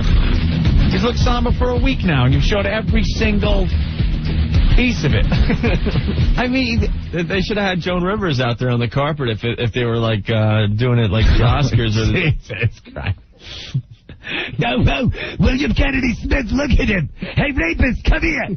Where'd you get those shoes, huh? Ted, what are you wearing? Look at you, you fat pig. Put down the Twinkie. I wouldn't be caught dead in a suit like that. Oh, maybe I shouldn't use that word here. What do you think, Melissa? Well, Mom, shut up. You skinny little leech. They were treating it like the Oscars. Now, Anthony, I got a question for you. Yeah. Because a lot of people taking this JFK Jr. thing very, very serious, okay? Which is fine. I don't care how you feel about it. Let me ask you one question, though. If he wasn't like a GQ type of guy, yeah, would there be as much coverage? No. If he was just some schlep who moped around New York, went to the same places, did the same thing, but wasn't as handsome, right? The chicks didn't find him attractive. You wouldn't be seeing this. And don't lie to yourself and start bitching at me. You know it's the truth. If this got magazine editor, right? Mm-hmm. You know our buddy Mark Golan? Sure. Works over at Details now. Right. You think if you look like Mark, there'd be... Look, I like Mark. He's a great guy. Mark's coming in soon. I can't wait to tell him what you said about him. I'm just saying, if he looked like that, they wouldn't be making a big deal. If the whole couple, the three that were flying in the plane, him, his wife, and the other one, bunch of fashion models flying across, crashing, you think it wouldn't be a big deal? I have a better example. Donald Trump. Right. Pretty much just as famous as JFK Jr. in this town and across America. Uh-huh. If Donald Trump passed. Yeah. This kind of outpouring? Under the same circumstances. Press coverage? No. No. Absolutely not. You're seeing this because he takes his shirt off and played football in Central Park, and the girls were walking with crazy glue dripping. That's why you're seeing this. Oh, wow. You think the girls would be going up to that door and leaving flowers and picture after picture of them just weeping and weeping? Don't forget the poems, Anthony. People writing poems. Right, poems. If he looked like Michael Kennedy, right? If he would have gotten the Chipmunk Kennedy look. There's distinctly different Kennedy looks. Yeah. There's that Chipmunk look, which, I don't know, the girls don't seem to go for. Mm-hmm. And then the John look, which just spurs a week's worth of coverage on memorial services. Well, I imagine after today it's finally over. I don't know. I don't think so. I think tomorrow we'll get... It's been a week since John Kennedy Jr.'s plane was missing. And my mother calls me up. She doesn't call for anything that we do on this show. And we've done some sick stuff. And she listens every day, right? Pretty much. She's listening right now, I'd imagine. I would probably think. Okay. You know, the JFK Jr. stuff was a little much.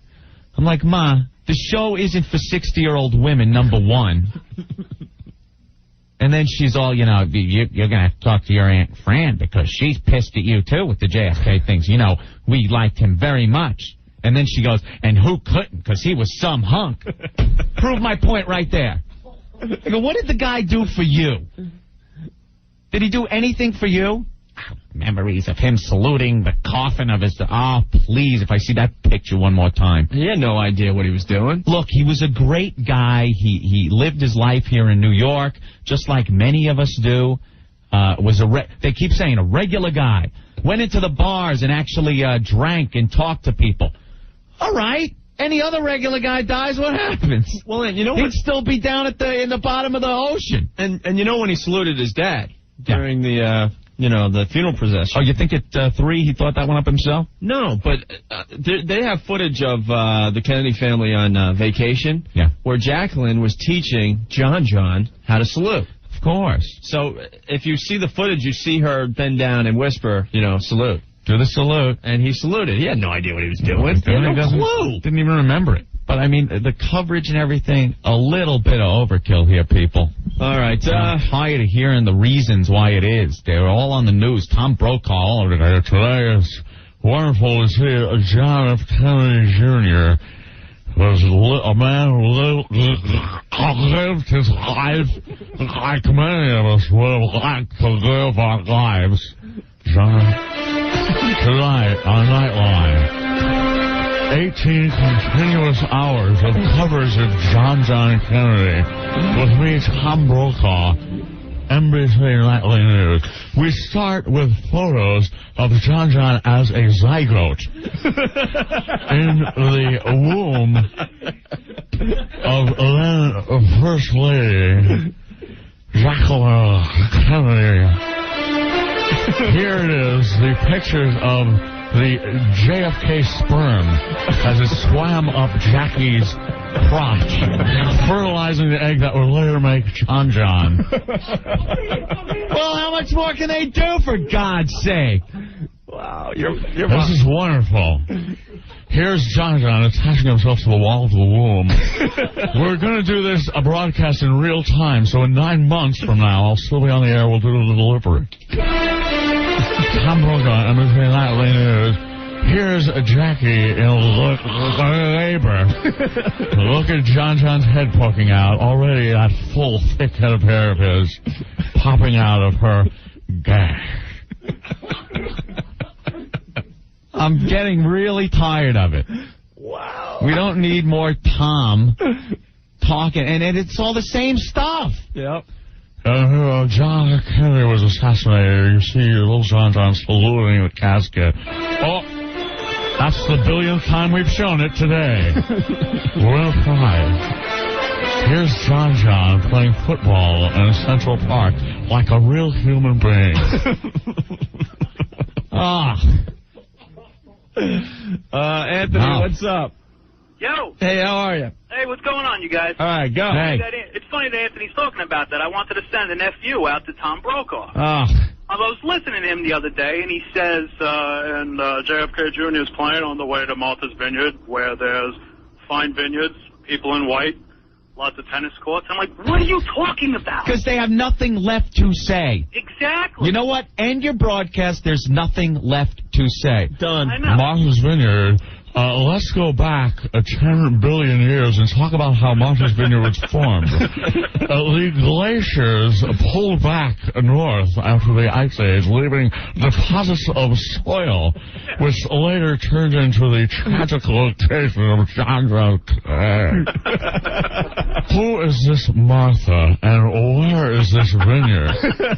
We'll be doing an exclusive report, me, Tom Brokaw, tonight on NBC Nightly News, about Martha and her vineyard, the place where John was trying to hide it. Thanks, Anthony. You guys are the greatest, man. Keep it up. All right, man. Later. Bye. I'm sorry for the people that are really touched by this and stuff. It is a sad thing, but I've had it with the coverage. Let's move on. Mr. Brokaw, do we have footage of John's first duty after he was born? Yes, the potty training of little John Kennedy. Here's a picture of his first dump, which I believe was cream corn or some type of spinach, from the disgusted look on older Jack Kennedy's face. You may have seen that look later on during the Cuban Missile Crisis. Well, this one is because he smelled John's first crap, which we have exclusive pictures of, running down the beach. Here he is smelling a little flower that Jack gave him on the beach. Here they are on the rowboat again. Oh, we've showed that one 10,000 times. Here's the Challenger explosion. Has nothing to do with John, but we just don't have any new footage of John. We showed it already. Danny, what's up? Yeah, I just wanted to say that it's just horrible how they overcover some of these deaths like they do with Diana. And I mean, they keep saying all over the news how he led such a quiet, graceful life. Yeah. Well, why doesn't the media be quiet and graceful and shut up about it already? Let the man die in peace. That's the kicker, too. It's lovely to see the Kennedys getting the privacy from the media that they've been at. I've heard them say this. You know, they've cordoned off the area around the church so no press could get in. But we have a satellite camera filming every step of everybody. You know, because we appreciate the privacy that they wanted. They showed everything. Camera in the coffin. Very good, Danny. All right. Paul President showed Charlie the Tuna taking a bite out of John's ass down there before they took him up. I guarantee the news agencies did everything in their power to try to get a picture of JFK after they took him out of the water. All of course. It's probably gone rotten.com in no time. You think? They took pictures with that little robotic camera. Yeah. And we have them right here. Due to the graphic nature of these, we'll be giving you a warning. We are going now to the bathroom of the Kennedy compound where Al Roker will try to find any pubic hairs that might have fallen out of John during him taking his last leak. I mean, what are we looking for, people? The coverage has been the same crap rehashed 800 times. Carolyn Kennedy, now all alone, the last remaining member of what was referred to as Camelot. Play your Camelot one more time. Now, Katie Couric in the kitchen looking for scraps of food that John may have salivated over before that tragic plane crash that claimed the life of him and his piece of ass bride. Wow. All right, we're off to a great start today. Thank you, Tom Brokaw, for stopping by the radio show today. You're welcome. Continuous coverage of the John memorial services from now until the year 2010. Could you do us a favor and stick around for the show today? We'll just pop in pop to you every once in a while. Sure thing. I'll keep you updated. We ran out of footage, so I'll be making claymation characters to reenact what it would be like if John was still here. Here he is. Wait. Okay, he's walking to work at George Magazine. Look, he's being a regular guy. Tom Brokaw playing with a claymation figure of John. Well, keep him away from the little airplane, people. Don't worry. I don't think your mom's going to be talking to you for a while. My mom could kiss my ass. Must know evil before he can condemn it. Opie. One must see evil before he can denounce it. Anthony. Jesus, disgusting and offensive. Very, very cool. FM. Now, more of the worst of Opie and Anthony on FM Talk at 102.7. The talk you can't ignore. Hello? Hello. What's up? Well, I just wanted to, Why are you on this line? Well, I figured it was easier than getting out of my chair and coming down the hall. Oh. Just wanted to make a request. Yeah. Maybe we could steer the show in a little different direction so that this doesn't get out of hand. What's getting out of hand? Well, I think we're going into the gay zone, and we all know where that leads. Wouldn't you agree? Not really, but... Hokey pokey in the butt. No. Licky licky. That's fun stuff. Yeah, it's fun, but you know what? It's going to get us in trouble. Just, steer somewhere else. If you keep going this direction, it's going to be trouble. I'm just warning you. Not from me. I'm talking about outside. We've been down this road before. The old dirt road. Yeah. Just giving you a little heads up here. All right. Okay. Head. See you. Hello. Going into the gay zone. We're going into the gay zone. We're going into the gay zone. Just wanted to, hokey pokey in the butt. Yeah. Hokey pokey in the butt. Oh. Gay zone. Hokey pokey in the butt. Yeah. Hokey pokey in the butt. Oh. Licky licky licky. The old dirt road. Yeah. Licky licky. The old dirt road. Licky licky. The old dirt road. Hokey pokey in the butt. It's fun. Going into the gay zone. Yeah. Going into the gay zone. Not really. Going into the gay zone. Hokey pokey in the butt, yeah. Hokey pokey in the butt, yeah. Gaze on. Hokey pokey in the butt. Hokey pokey in the butt. Licky, licky, licky, licky, lick, licky, hokey pokey in the butt, yeah. Licky, licky, yeah, it's fun. Licky, licky, yeah, it's fun. Hokey pokey in the butt. Really? Opie and Anthony. Oh, those guys are fast! 1027. This program funded by the British Arts Foundation. Hello and welcome to Fag Talk, the show where we talk about fags, or as they call them in America, cigarettes. We have Bob the Fagman with a very special box of very special fags today. Yes, indeed, we have a big box of big fags. They call them cigars in America. Yes. Around the world, of course. But we like to call them big fat fags. That's right. The nice thing about big fat fags is they're more specialised. You know, Right. you don't just find them lying about wherever. Right. But you go to a special shop, and they're all there. They all sort of hang out and all. Kind of a fag shop. Sort of right. There's like on display, and you go through and you look and you smell and you taste and you see which fag you want. Which fag is for you? Which fits you nice, right in your mouth in a big way. Right. Or a smaller fag that might just slip right might in your feel mouth. nice, yeah. Right. Anyway, it's wonderful, Bob. Again, this has been a tremendous and very Thank you very much. educational And program. that box of fags is for you. Oh, no, I couldn't Yes, accept. big Oh, fat fags for look you. at those beautiful fags. We'll all share them after the show. Thank you so much, Bob, for being here. And join us again next time here on Fag Talk. Opie What is it going to take for us to piss you off to the point where you're going to change the station? That's what I need to know. Shove it. Anthony. Boy, it sure is easy to be a fag on this show, isn't it? That's going to be trouble. Opie and Anthony. We've just received a PhD in stupidity. 1027.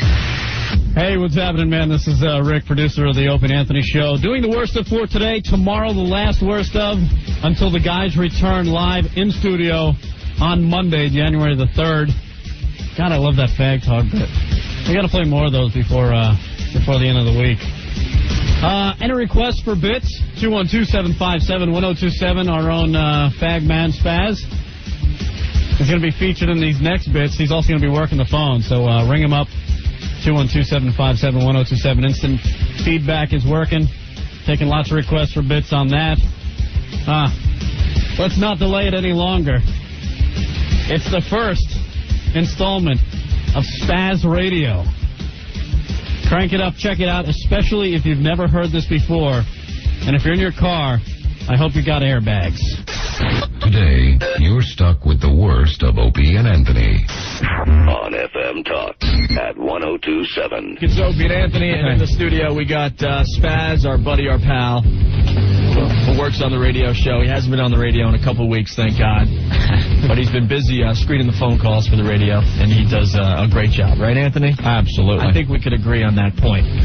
Well, Spazz gave me his radio audition tape as I was leaving the building yesterday. Because I guess wasn't worthy enough to listen to it and offer up an opinion. Right. My total lack of radio experience that Spazz sees it. Yeah. And, well, Spazz. What? Do you realize this is the #1 radio market in the country? Yes, I do. Do you realize pretty much whether you like them, hate them, or what have you, anybody in a major market radio has enough experience to critique a college radio tape? Yeah. I'm almost insulted. If it wasn't coming from you, I would be insulted, but All right, well, I couldn't possibly be insulted. I apologize. All right, you. Well, Well, that's okay, Spaz. Once again, Anthony and I played the tape. Like we're in Iowa. I think I'm an intern at an Iowa radio station. You can't critique my tape. So Anthony and I checked out the tape while we were stuck in traffic on the way in today, and you kept us very entertained. Usually we have major road rage, especially with the 59th Street Bridge being effed up like it is lately. We were stuck in traffic. We didn't care because we were laughing so damn hard. That is like a fact. retards. That is a fact. People were looking at us like, what the hell are they listening to that they're laughing so hard? We should have had hockey helmets on for what we looked like in that truck. Swear to God. Well, Anthony, there's already people calling in because I told people to call up and comment about Spazz's radio audition tape. Yeah. We haven't even played any of it yet, and people are already calling in. Well, I would love to know what someone would have to say before they hear it. All right, Mike, what's going on? Dude, Yeah. You guys, I couldn't even imagine what you guys were like on the bridge. I mean, I call in all the time, and I talk to him just on the phone. Yeah. I can imagine what these tapes are going to be like. If you don't mind, I want to hang on the air and just listen to this, because this has got to be probably the funniest thing I'm ever going to hear in my entire life. All right, I'll put you on hold, and we'll go to you from time to time with your comments as well, okay? Right on. Thanks, Al. All right. Who else is... do we have someone screening the call? Yeah. All right, here we go, Anthony.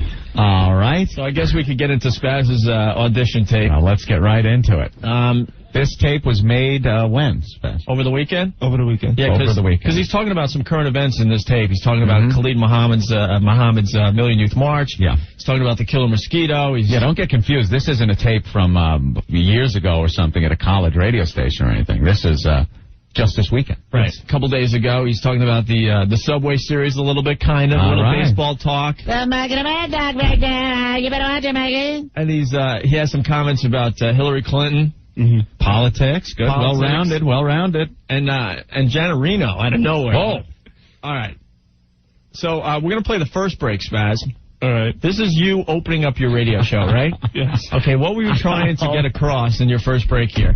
We're just going to go through the process with you, that's all. All right, I wanted to start off with a voiceover to show I could do a voiceover. Okay. Voiceover. Intro to music, and hype up the show, what you can expect in the hour coming up and everything like that. Jesus Christ. All right, so it's kind of like a radio tease, I'm K-Dog. Oh, yeah. By the way, his name is not Kevin or Spazz on his radio show. It is K-Dog. K-Dog. K-Dog. Look how he says that with authority. So over a long, I think it's a Metallica intro, you're going to tell everyone what they can expect on the K-Dog radio show, right? Yes. Okay. Let's start here then, Anthony. Yeah, I'm kicking it off here at about 4 o'clock in the afternoon here on this Friday, or Saturday, I'm sorry. All right. Uh-oh. You didn't know what day you were on? I screwed up in the beginning, but I covered it very well in my next statement. What, or Saturday, I'm sorry? No, the next statement I said, I'm sorry, I'm just trying to get into the weekend like everybody else. Oh, okay. Oh, all right. So, you were a little confused what day it was, right? Yeah. No real big deal if you're trying to be on the radio. Sure. Yeah, I'm kicking it off here at about 4 o'clock in the afternoon here on this Friday, or Saturday, I'm sorry. Just trying to get... Wait, what was that? Everybody else is... What? Wait a minute, what are you doing? What? It's like Friday or Saturday. Do you hear that? What, he's got some kind of breathing thing going? Play that again. All right, hold on. This could take forever today. Yeah, I'm kicking it off here at about 4 o'clock in the afternoon here on this Friday, or Saturday, I'm sorry. Just trying to get into the weekend as everybody else is. But what? What is that? You can't be snorting into the microphone like that. Phlegm. It's when I'm breathing through my mouth. That's the sound of me. Well, you got to fix that.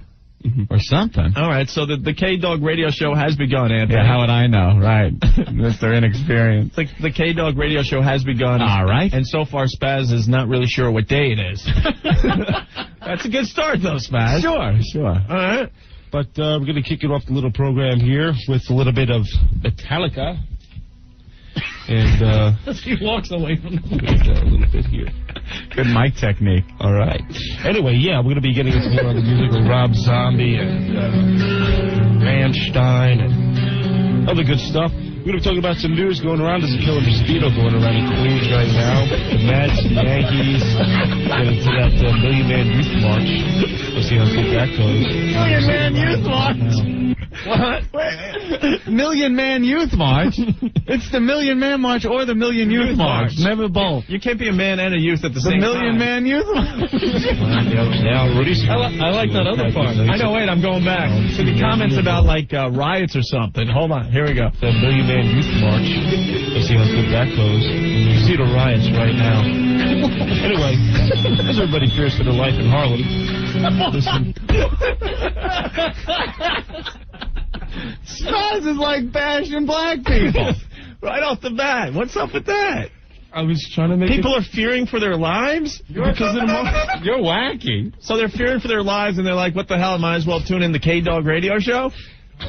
Yeah, I figured that'd be a good connection with the story into the show. All right. Let me go back. What? I didn't say anything. All right, let's hear this again. get into that Million Man Youth March. We'll see how good that goes. You see the riots right now. Anyway, as everybody fears for their life in Harlem, listen for, contest and giveaways later on here at WSRC 10 a.m. We got some T-shirts and other stuff like that.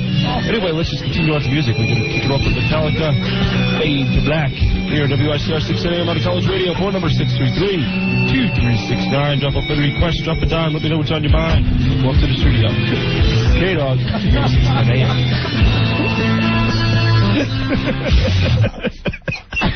All right, let's get some listener reaction on the instant feedback, Opie. Greg from Jersey says, guys, this isn't even funny. It's just sad. And Ian from Syosset, please, I beg you, put the K-Dog to sleep. What is your little catchphrase? Drop a dime? I used to say, drop a dime, let me know what's on your mind. Oh, that's cute. Do you know what a phone call costs these days? I know, but, it's just catchy, I thought. Someone else has a little critique. I don't know how experienced this guy is in radio, but he's offering his critique. Rich from New York City. Get the tissues out of your nose. You're not calling in sick to work.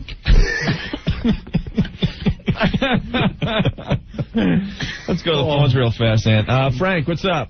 I'm going to drop a quarter. Oh, my God, I almost crashed. When is that Million Man Youth March? I felt K-Dog. I felt like a dog. My head was twisting when I hear a weird sound. Oh, my... What's going on? Well, we're going to teach Spazz or K-Dog a little bit about radio today. It sounded like he was snoring. I almost fell asleep, too. If I wasn't laughing, I would have been asleep. All right, Frank, thank you. Okay. Bye. Can we go to some instant feedback real quick? Steve from the Foundry Music website. Okay. As you know, Steve, wanting to get into broadcasting, he's going to school right now. Yeah. He says, God damn, I've been busting my ass on a demo for the past month, so I'll sound perfect. And that's what Kevin hands in. Oh, my God, what a tragedy. It's a rough draft. All right, calm down, everyone. Mike, what's up? Hey, if you ask me, I think K-Dog is trying to audition to be Will Penn-Tarvis on K-Rock or something, because he's horrible. All right. You guys suck. Spazz, you rusty trombone. All right, thank you. Later. All right. So was that the end of your first break? You set up your radio show there, Spazz? The first break, yes. All right. Mind you, this whole tape is a rough draft. Okay. Oh, rough draft. By the way, I noticed throughout your radio audition that you were, recording your segues. Yes. Oof. Why? Because I want one song would fade out, and then I guess he's trying to show a future boss that he's able to start another song as the other one's ending, right? Yes. Oh, my God. You don't need to put that on a tape. I don't? No, a monkey could do that. I mean, seriously. All right, should we move on with his audition tape? Oh, of course. All right. Yeah, it's a beautiful day in the neighborhood. All right, in all fairness for K-Dog, this is his second break of his radio audition tape, Anthony. Yeah. And he's coming out of Ugly Kid Joe's Neighbor, right? Yes. All right, so he figured he'd work the song title into his rap to start this break. Yeah. All right? All right. Here we go. Yeah, it's a beautiful day in the neighborhood. Here at, Come on! WICR. Wait a minute. Did you forget what radio station you were at? Did you? No, I just lost train of thought there for a second. Oh. The train of thought derailed many miles back. Wait, Spazz. All right, you start your radio show, and you're not really sure what day of the week it is, right? Yes. Okay, and now I'm hearing on this tape that you really weren't sure what radio station you were at. But request, drop a dime. Drop a dime. What did that say it again? Drop a dime, let me know what's on your mind. All right, here he comes to start his second break with that neighbor thing. And listen closely. Spazz kind of forgot what radio station he's broadcasting for. Drop a nickel, suck my pickle. Yeah, it's a beautiful day in the neighborhood. Here at, WICR. Dude, it's like 4.5 seconds. I just timed it. It's like 4.5 seconds. You didn't know your call letter? Did you have to look up and read it from somewhere or what? Wait, was that manipulated? That's not manipulated. That's how you gave me the tape. Serious? Yeah, look. Listen for yourself. You don't know what radio station you're broadcasting for. I almost said NEW. Oh, he's dreaming now. Jesus. All right, listen. You're at, WSC.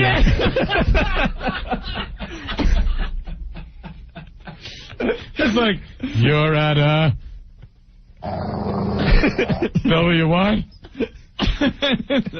That whole thing. All right.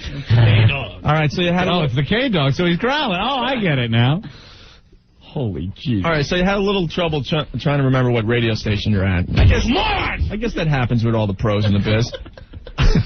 Yeah. Sure. Okay. Yeah, all right. Let's move on with the second break here. All right. 610 AM out of College Radio, phone number 633-2369. That was Ugly Kid Joe with Neighbor. And before that, you heard Fear Factory with their new single, Cars. As well as we open up the show with Metallica. Yes, there is none higher. With Fade to Black. Anyway, we're going to be getting some more news later on talking about that deadly mosquito going around in Queens. What's the deadly mosquito? Is it like as big as Godzilla and it's attacking people? It killed a couple of people. You make it sound like it's this huge, like, 20-foot creature. Well, the deadly mosquito. I'm trying to make the story so people would listen to me. So this is a radio tease? They're going to have to tune in to make sure it's not a huge, giant mosquito? Yes, because I'm trying to give them a headline to capture my audience. Oh, is that it? Like the tease? Yes. Okay. Wow, the instant feedback just going wild, Opie. Yeah. Paul from Morristown, he sounds like he smoked a dime bag before making the tape. Someone tell Spazz it's okay to go back, listen to his tape before he hands it to anyone. Then he should ask himself if he would hire the person on the tape. Get Mr. Rogers off the friggin' air.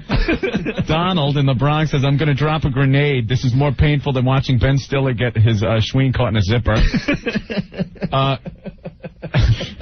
And Xavier, good God in heaven, make this hurting stop. Make it stop. It burns my ears.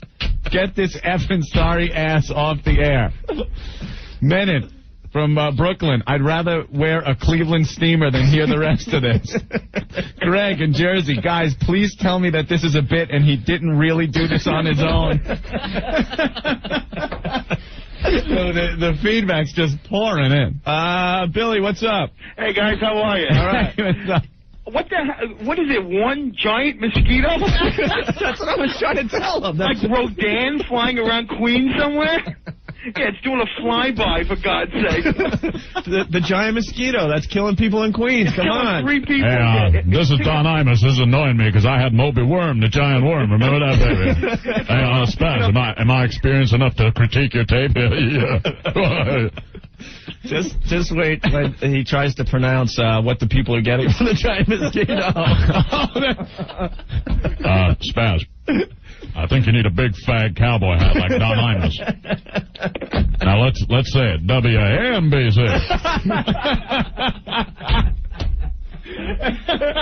All right. So I guess Spazz is teasing a news story to keep his listeners tuned, right, Anthony? I think so. So I guess he's gonna have commentary on the giant mosquito soon. Me and Rick are gonna pee ourselves in Come on. It gets much better. Oh, I know. Because this is Spazz's news break. Hold on to your bladder, kids. Okay, so there's a huge giant mosquito loose in Queens, and we continue the tape now. Does it have, like, fangs and stuff, Spazz?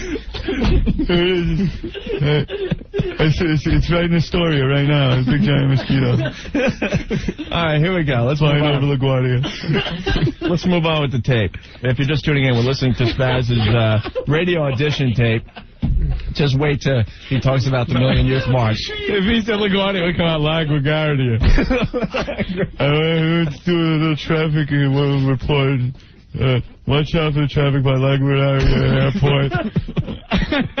All right, here we go, Ant. Let's move on.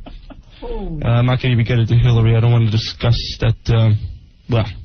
can't give my views over the air because it's not meant for on the air. But, yeah. All right, so you went from... Okay, so this is like your current event. What the hell was that? This is your current event break, I'm assuming. You want to discuss the issues of the day, right? Yeah. So you're teasing the giant mosquito story that you're going to talk about a little later, right? Yeah. Okay. But now you have some commentary about Hillary Clinton, but it's so outrageous you're not going to tell your listeners, right? Wait a minute. You had commentary on Hillary. Yeah. But it's not for the air. Yeah, because I didn't know if I was allowed to say that. Say what I was going to say. What were you going to say? Well, unless you were going to call her a I don't... sorry. All right, we had to dump out of the show. No. Unless you were going to say something bad about her, bad language or anything. What were you going to say? What were we going to say about Hillary? You got some obvious strong views on Hillary. Yeah, I was going to say is that she's a carpet muncher and she shouldn't be in New York because she doesn't know anything about it. Whoa.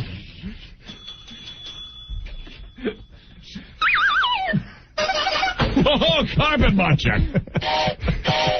Let's just K-Dog's train wreck. So you're pretty much telling people that she's a lesbian. Well, yeah, because she's a butch. She's been the president for the past 2 terms.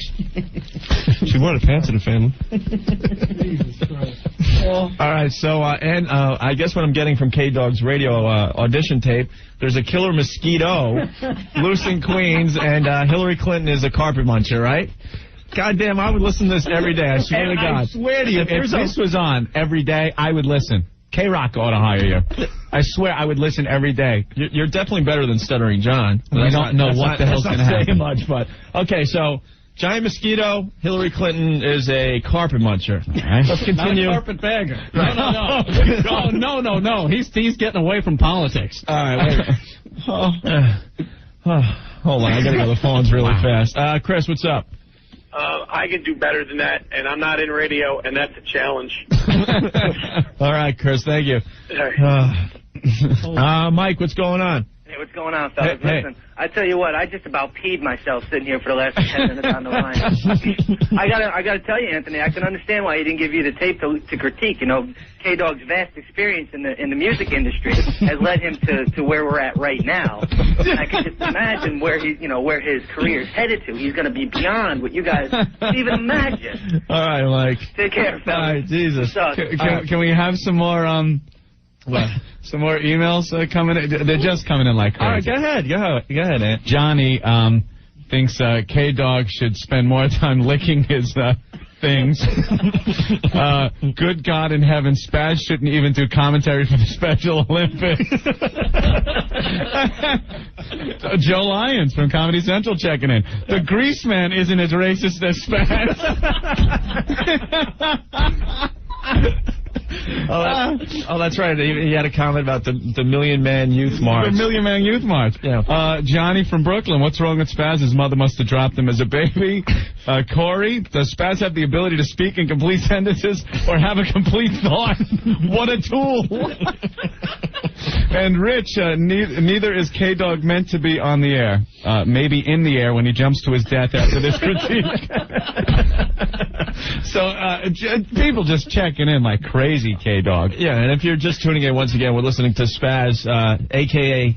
K-Dog's radio audition tape, Anthony. Bad dog and a K-Dog. Hey, K-Dog. Spazz handing me the audition tape on the way home last night. Oh.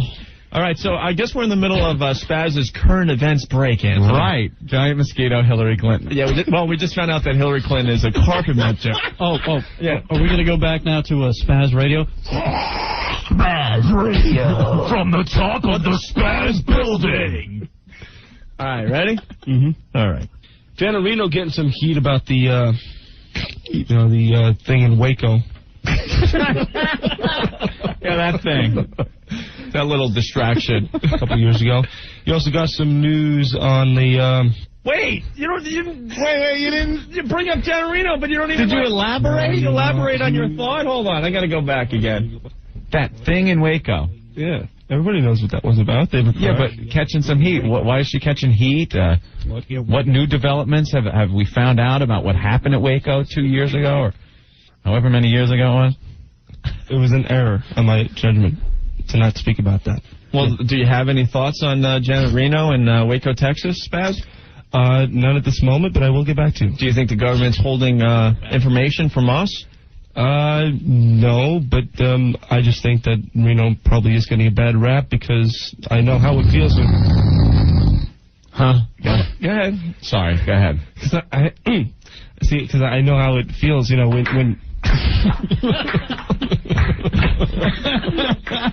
All right, let him finish his thought. Okay, he's got some... Finish his thought, come on. It's only a 4-hour show. Because I know how it feels when your own personnel and your own officers don't help you out. They're like going against you. Okay. What? I don't know. All right, so here's Spazz talking about Janet Reno, but he just decided to... like Hillary, he just wouldn't talk about it. Janet Reno getting some heat about the, the thing in Waco a couple of years ago.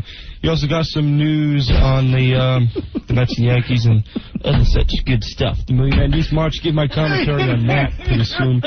Anyway, you were listening to K-Dog here at WICR, and we're going to be getting back to more music and give it in about a little bit. But first, we're going to get into a couple commercials, and then we'll be right back with some more tunes. I believe we can kick it off with some Judas Priest. But, so stay tuned. Stay in there. Any requests? 633-2269. This is K-Dog in WICR 610 AM. So he's teasing the Million Man Youth March. He's going to have some comments about it. I'm assuming this is going to be the bit of the day. You've been pushing it so much. It's got to be some brilliant stuff, Spazz. I believe I did give good commentary on it. Yeah. All right, well, okay. We're finished with the second break from the K-Dog radio audition tape, Anthony. He covered a lot of current events there. Yeah. The people on instant feedback are great, man. Lawrence, Brooklyn, give him the overnights. The way overnight. Marconi checking in. I wish I never invented radio. Another guy from Brooklyn saying pathetic, just pathetic. And Chris from Englewood, call the dog catcher on K-Dog and stuff a bone up his ass.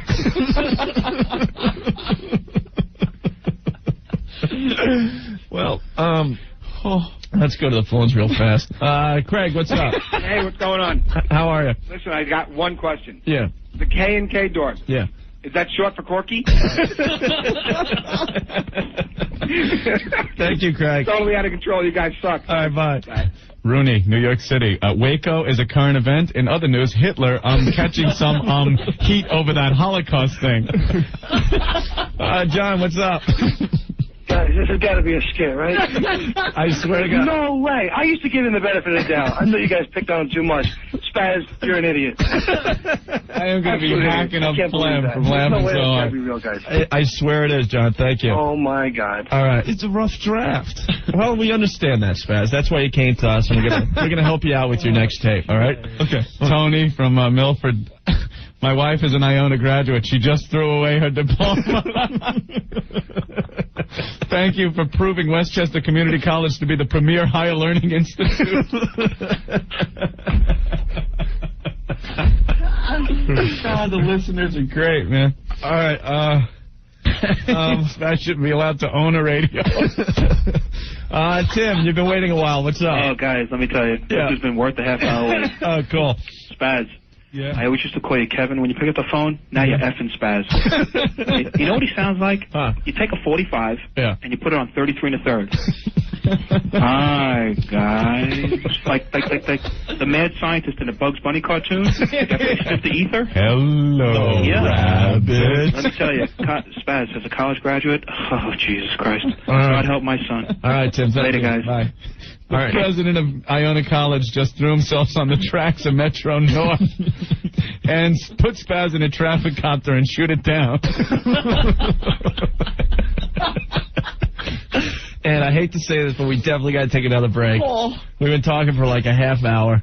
We got the second half of the Spazz radio audition tape. I defy you to go anywhere. Who the hell is going to change their dial at this point? On the way, his commentary on the Million Youth March and the giant mosquito. The giant mosquito.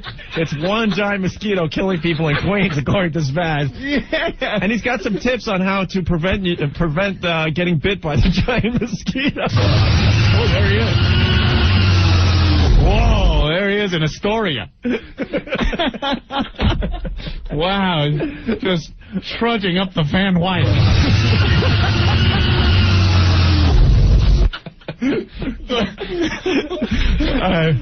I gotta take a leak. I can't handle this, man. All right, listen.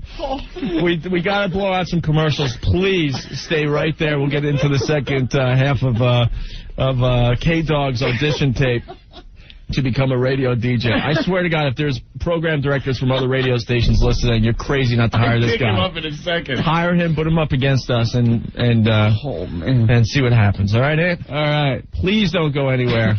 His commentary on the Million Man Youth March is priceless. And wait till you hear how he pronounces what you get from the giant mosquito. More to come with WNEW. Stay there. Don't even try to figure it out. Just go along with it. Whatever. 1027. Sometimes you feel like a nut. Sometimes you don't. You guys are going to burn in hell. Opie and Anthony. 1027. Alrighty. Spazz. You alright? I told you, man. Spazz Radio. It's not a show. It's a freaking event. We're going to continue on. We still got 2 more segments of Spazz Radio coming up. So sit back, relax, enjoy. If you're not going to be listening tomorrow, then I'll say Happy New Year right now. And remember, the guys will be back fresh, ready to rock, come this Monday, January the 3rd. Alrighty? So, without further delay, let's get back to Spazz Radio. Now, more of the worst of Opie and Anthony on FM Talk at 1027. It's Opie and Anthony, and Spazz is in the studio. We're back from the long commercial break. Thanks for hanging in there for us. I had to run out here and take a piss. If you're just tuning in, we're in the middle of listening to Spazz's radio audition tape. He gave us the tape on the way out last night. Yeah. Anthony and I, we decided, we were really scared to play it. We finally decided to play it when we were stuck in horrible traffic on the 59th Street Bridge today. We figured we needed a laugh, so we put in Spazz's audition tape. I gotta say, thank God we were in traffic, that we weren't moving, because I swear I'd have been into the East River. Yeah. I'd have driven off the bridge. Right. We were laughing so freaking hard we forgot we were in traffic. Should we maybe read a few emails commenting on K-Dog's audition tape open? Yeah, sure. Go ahead, Ed. All right, Marianne, he sounds like special K-Dog. Let's see, Joe in Morristown, please, oh God, please don't let this moron breed. Terry, the emergency broadcast system is funnier than Spazz. Pete in Hicksville, call the cops on K-Dog so they could put him in the trunk of a car and die. Another one, Spazz is worse than the Grease Man. Mm-hmm. Matt in Ramsey, I guess doing a little imitation of K-Dog. Hey, this is crap dog. I'm an absolute idiot. And Nat from Manhattan. Yeah. You should feed Spazz to the giant mosquito so it could suck the pus out of his head. I want to stop listening, yet I'm deeply compelled. I hope this doesn't cause a clot in my brain. John checking in. Tell Ralph Malph not to give up his gig at Arnold's. Oh, man. And we're also getting some faxes in. Yeah. I'm sorry. Yeah, I can't handle it. Remember, when you're breathing, you gotta go. Spazz, Million Man Ute March? He sounds like Joe Pesci. Ute March. K-Dog has rabies. Does he lick his own you-know-what during the breaks? I bet he can't even get himself off in a closet. Does he sniff the asses of his guests when they enter the studio? Thank you, Johnny. Tell Gay Dog to give it up from Big John. Sean in Jersey, I think you finally found a worthy cause for all that muscular dystrophy money. We have to have a cure for whatever Spazz has before it spreads. He's sadder than any drooling kid in a wheelchair any day. Well, Spazz, people commenting, but of course they're not experienced in radio. They really don't know what they're talking about, Spazz. So, they're just listeners. Take that for what it's worth. Right. Rick, what's up? Hey, you guys better not let Dave Herman or Gary hear this tape, because you guys will be losing your jobs real quick. Oh, we know that. And you should just tell Kevin he should go out the cops with a hammer in the near future. Thanks a lot. You guys suck. All right, Rick. Thank you. Later. All right, bye. Wiggler. Yeah, guys, how's it going? All right, what's up? He has got to change from K-Dog to K-Rap. That's just horrible crap right there. All right, K-Rap. I tell you that the Budweiser ferret is more articulate than Spazz. Horrible. Thank you, bud. You suck at it, especially Spazz. All right, bye. Steven, what's up? Yo, I think Spazz, everybody's busting on him, but he's got balls. He's enjoying himself there. There you go. He really is good. All right, good. I'd love to be in his shoes. All right. Ooh, hanging out with Spike, all them guys, you guys are the best. We love Spazz. We're just giving him a little advice on his radio audition tape today. Thank you, Steven. Oh, no problem. All right, man. One more call and we'll get back to the audition tape. James, what's up? Hey, what's up, guys? Hey. I just want to say, he should either stick to changing tampons or doing gay plans or something, but just get him off the radio. What is up with that? Well, he's learning. He's learning. He's horrible. All right, James. Spazz Dog. What's K-Dog? Spazz Dog sounds better. All right, cool. Later. Thank you. All right, are we ready to get back to the tape, Ant? Oh, absolutely. All right, want to refresh everyone's memory in case we're getting a bunch of new people checking out the show today. We are listening to Spazz, a.k.a. K-Dog. That's his on-air name.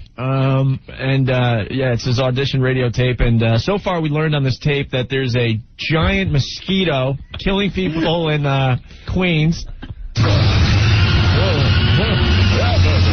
Giant mosquito in Queens. Oh, yeah, Don Imus. We also learned that Hillary Clinton is a carpet muncher. Yeah, I've heard in the news that she's a carpet bagger. Yeah. But, hey, carpet muncher, why not? He had some comment about Giannarino, but we're not really sure what it was. And he's got, I guess the bit of the day is he's going to have some incredible commentary on the Million Man Youth March. Million Man Youth March. But he's convinced that everyone was rioting in Harlem as they were listening to his radio show. Did I summarize good enough, man? Yeah, I think you did a great job. Okay. Please forgive me. Too much oxygen to my brain. Okay. From laughing too hard. All right, so let's get back to the audition tape. This is break 3. I think finally, are we going to listen to your commentary on the Million Youth March? Yes. Million Man Youth March? Million Man Youth March. Okay, let's get back to K-Dog. Yeah, run for your lives. Absolutely. This is K-Dog here. Whoa. All right, what happened there? What happened there? K-Dog? Run for your lives, it's K-Dog. I didn't know that the CD was going to continue. I didn't know. I don't know how to change the continuous single on that CD player. How did you handle that? Let's hear how he handled that. Oh, you want me to go back in? All right. Hey. I think he panicked. Yeah. All right, hold on. All right, here we go. All right, sorry about that. Here we go. Listen, he forgot to turn off the CD player. Yeah, run for your lives. This is K-Dog here at WSCR. Whoa. Down there. This is K-Dog here at WSCR 10 a.m. and Jeff Flanagan will be running to the Continental Airlines Arena as he was the 10th caller and he won those Black Sabbath tickets. So Black Sabbath, that's pretty hip. Yeah. All right, rock on, man. Black Sabbath. So congratulations, Mr. Jeff Flanagan. All right, of dear old Iona. Anyway, let's get to the news that's going around today here on a Saturday. All right, here comes some more news. All right. F. Tom Brokaw. I need Spazz's news. Hold on. Oh, wait. Damn, there's a guy on the line that says that he sees the giant mosquito. Oh, he hung up. But... Maybe he had a run from the giant mosquito, and he'll call back, I'm sure. All right, here we go with K-Dog's audition tape. Doing the weekend shift here, WSR 16 a.m. Phone number 633-2369. Wait a minute. Spazz. The K-Dog, pardon me. Excuse me. Meant no disrespect. It's all right. Shouldn't, if you're giving out, whether it be the calls of the station or the phone number, shouldn't you be articulate? Shouldn't you let the people hear it? You're kind of rambling. Hey, K-Dog, go into man 11258. Like, you can't even tell what that was. Play that little part back, and you tell me if you can say what that is. All right, here we go. Doing the weekend shift here, WSR 16 a.m. Phone number 633-2369. Just go 16. Like, everything just blends into It's just because I'm used to saying it. But hey, who am I? Adam, what's up? What's happening, guys? Hey. Well, I was wondering, I know where K-Dog got his name. You've been watching too much wrestling, Spazz. I was wondering where Conan from WCW went. I was wondering next if you're going to be using Spazz Hogan. No. Wait, you got your name from an ex-wrestling guy? Are you a K-Dog wannabe? No, it's not that.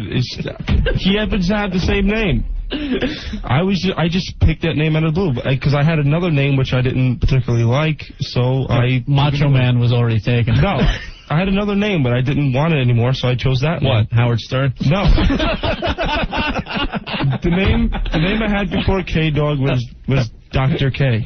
Dr. K. Yeah. That's the doctor is in. Yeah, baby. K-Dog. He's got your prescription. The K-Dog, Jesse James. Oh, you didn't know? All right, hold on. John has a comment. John, what's up? Hey, guys, what's up? Listen, I just wanted to tell you, the tape would sound better if you played it backwards. Demonic messages. Thank you, John. All right, let's get back to the tape because this is another current events break. All right. Why are you turning so red over there, Spazz? You all right? Yeah. All right. My head hurts. All right, here we go. Drop it down, let me know what's on your mind. New Rochelle, New York. Drop it down, let me know what's on your mind. I'm looking at here at the article about the Million Man Youth March, and there's been a million... Now, if you're looking at the article, can't you see it just says the Million Youth March? There was the Million Man March, which was down in D.C. Yeah. And then there's the Million Youth March, which is up in Harlem. Yeah. See, if you're a man, you can't be a youth. Right. Or a ute. So I said it as wrong. You say. Okay. Million Man Youth Woman March. All right, it happens. All right, it happens time to time. Million Man Youth March, and there's been a million prayers being said for peace as Muhammad Khalid will be marching. Oh, no. She's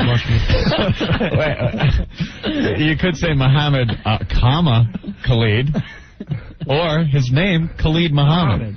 Oh. See, you kind of got his name backwards there, Dog K. My apologies to Mr. Muhammad. All right, so you're really not sure what his name is, right? I did read the article before I did this. Well, didn't you see his name? Yeah, I thought I read it as Muhammad. What do you have, lystexia? There might have been a comma there, I just didn't see it. All right, let's go. I don't think so in the newspaper. All right, let's move on. This is his commentary about the Million Man Youth March. Read it in a minute. As Muhammad Khalid will be marching. Actually, he's marching right about now. And last year was only about 6,000 marchers. This year, it's going to be, well, according to him, slightly more. He went through 2 courts, actually, to get this okayed, as the city tried to shut the rally down because of Khalid's racist remarks. In my opinion, I think that it shouldn't happen, but my opinion doesn't apparently count. I'm just one of the masses here in the city of New York. Masses? So why don't you think the Million Man Youth March shouldn't take place? Yeah. Because the guy is a racist joke. Why should people follow his message? You mean racist? Like, did he say anything like there'd be rioting up in Harlem? No, it's just that... All right. Yeah, I have to agree with him. The greaseman likes the K-Dog. Yeah, the color's a problem, snarling's right, K-Dog. It's the greaseman with the K-Dog. Wada-doodle, yada-deedle. Wada-doodle-deedle-do. I'm not. Yeah, we hate the colors, don't we, K-Dog? It's KKK-Dog.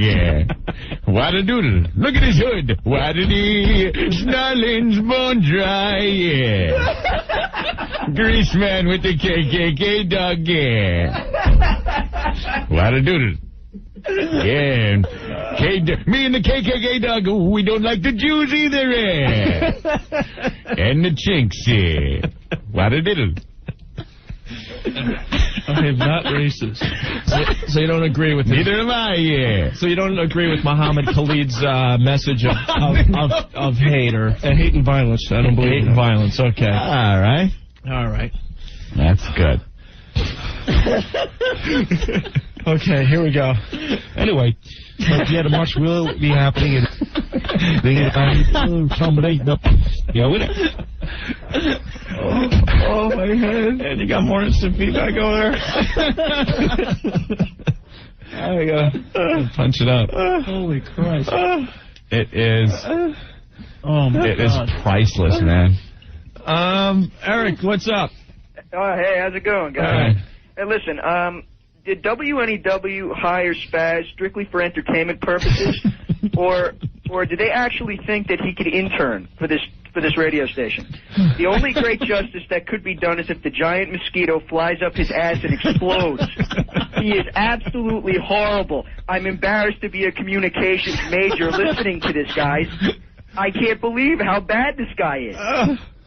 All right, thank you, Eric. Thank you very much. You guys suck. All right, bye. Rob from Brooklyn checking in, Opie. In other news, the giant mosquito ate Mohammed Khalid while K-Dog made a mess on Hillary's munched carpet. Kim, what's up? Hey, guys. Hey. I just wanted to tell you, I mean, I had more fun yesterday when you guys were making fun of Jerry Lewis and the organization. You know what I'm saying? If you don't find this funny, then you really got to go find another radio station, because Well, this is come on, top guys. shelf stuff. Top shelf. He's boring. All right, anyways, let's get back to the tape. Chris, real quick, saying Spazz really shines when he reads from the newspaper. And I guess he breaks up his stories by using the term anyway. Here we go. Anyway, but yeah, the march will be happening. It is happening right about now. Wonder how it's going.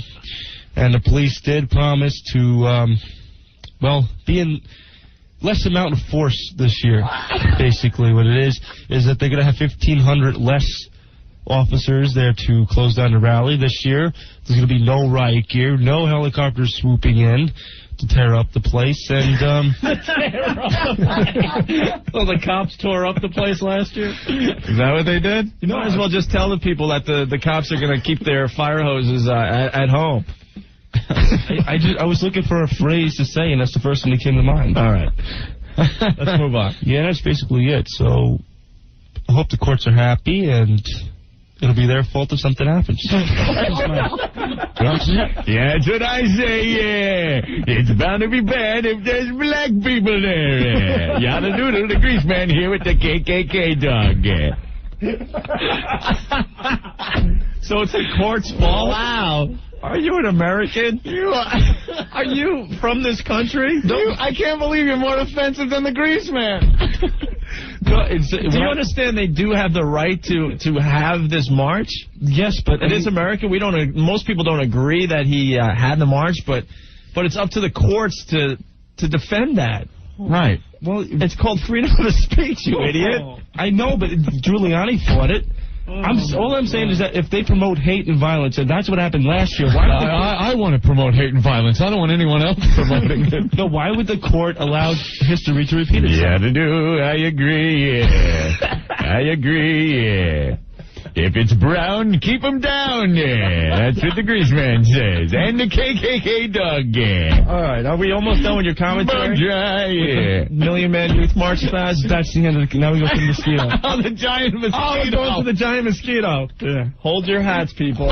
That's just my opinion. If anybody wants to call me up at 633-2369 to refute this opinion, I'd be happy to call put you on the air. I'm going to kick your right ass, mother. I'm going to kick your right ass.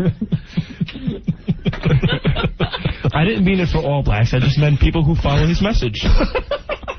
Oh, here he goes with his shovel, digging deeper. All right, very good. I mean, all blacks. All right, we got to with a lot of them. We got to get a lot of them. A lot of them. No, I like those people. I'm friends with those human beings. Yeah, don't deny it. How do I phrase it? I'm not a racist, but I'm not. All right, I got a hint for you. Apology tour. Apology tour. All right, let's move on with the giant mosquito, I believe, is next. Anyway, what else is going on in Queens? It seems to be like, instead of the flu bug, we got a mosquito going around killing people.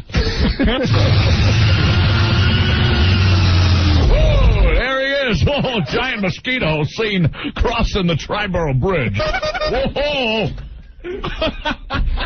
Giant mosquito. You're convinced it's one mosquito, and they're trying to find this one mosquito. No, what I meant was there's a bunch of mosquitoes under one breed. So, giant mosquito breed. Next thing you know, he's going to say there's a bunch of chinks running away. Could you name all the different mosquito breeds? Yeah. I know, I can look at pictures of them and yeah, pictures are good. I like at pictures. Whoa. He has the going on in centerfold. All right, listen. Field and Stream. All right, listen. This gets really good. I'm gonna have to let's let the tape ride. All right. Here we go. Holy Christ. The giant mosquito in Queens, killing people. Anyway, what else is going on in Queens? It seems to be like, instead of the flu bug, we got a mosquito going around killing people. Apparently, it affects your immune system in your brain. It inflames. It's called. I can't even pronounce this. Here it goes. Encephalite. Anyway, it's a mosquito. Encephalite. I'm gonna have a heart attack. Encephalito. I don't know. Encephalite. It's Homer Simpson, everyone. Did you figure out how to say that word? I couldn't pronounce it. Try again.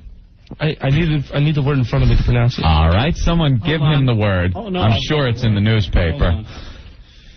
Dude, I was laughing so hard, I just started dry heaving. Giant mosquito. Are you? Yeah. Giant mosquito. Look for the giant mosquito story. Picture of the giant mosquito. Rick eagerly looking for the giant mosquito story. I can't even pronounce this. Encephalite. Anyway, it's a mosquito. All right, I got it. All right, you got the word in front of you. All right, go ahead. Spazz has the word in front of him. Third death feared from encephalitis. That's my sister's name. Encephalitis. You get your ass over here. Your sister's spatula and laboratory inside. Encephalitis. Bill, what's up? Hey, what's going on? Hey. You know, I was driving home down the southern state, and, I saw the big mosquito behind me chasing me. I got really scared. I sped up, but he came up alongside me, and he just wowed me. I couldn't believe it. He had a big KKK dog T-shirt on. I was crashed. I couldn't believe it. I was shocked. Oh, very good. That'll shock you. Thank you, Bill. All right. All right, let's get back into the giant mosquito story. And it inflames the outer layer of your brain. That's what the mosquito's carrying. In severe cases, these are some of the symptoms you may get. Severe headaches, muscle aches, high fever, stiff neck, disorientation. Then you go into a coma, have a couple of tremors, a convulsion or two. Then you're in paralysis, and then you could die. Coincidentally enough, the same thing that happens from listening to K-Dog. You sure you didn't get bit by this mosquito? Scott Herman's in here, our boss. Scott, have you been listening to the audition tape of K-Dog? No, I didn't. Oh, you're missing all the fun today. Oh, can I hear it? I'm a little scared to play it for you because we want our jobs. We don't want you taking K-Dog and putting him in our time slot. I'm crying. I'm laughing so hard. All right, let's get back to the tape. These are the symptoms that people infected have been showing. And so all throughout yesterday, residents of Queens were being sprayed with bug spray. Being sprayed. The residents are being sprayed. What? Wait, they're spraying like sumps and stagnant pools of water and brush, not the people. Damn you! It's a madhouse! So you think they're just running around with this spray and spraying people as they're going about their super business? soakers full of DDT. No, there were tables set up with like officers in like that outbreak suit, and they had They had like Cutter and Off. They were just spraying people as they walked by the table. That's the picture I saw. Oh my God. If I just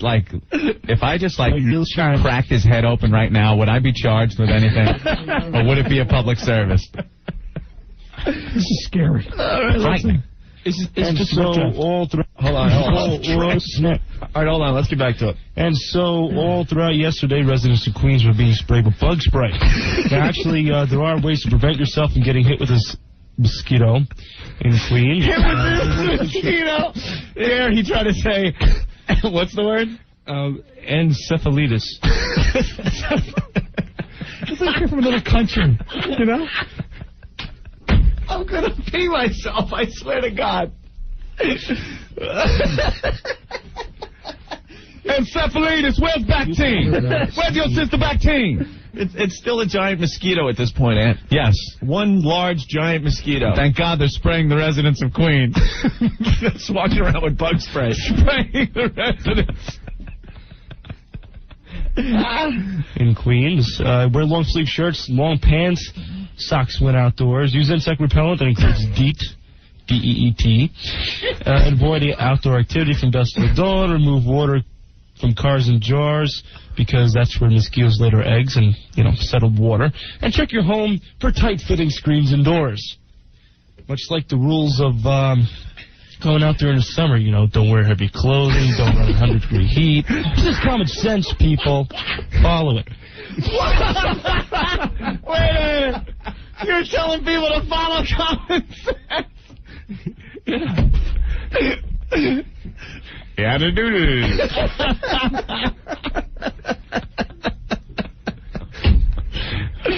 I am stupefied, man.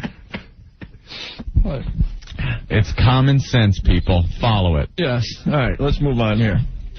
I think people should know these things anyway, but of course we got morons on the TV and like me on the radio right now. That's true. Telling you all the preventing causes to do.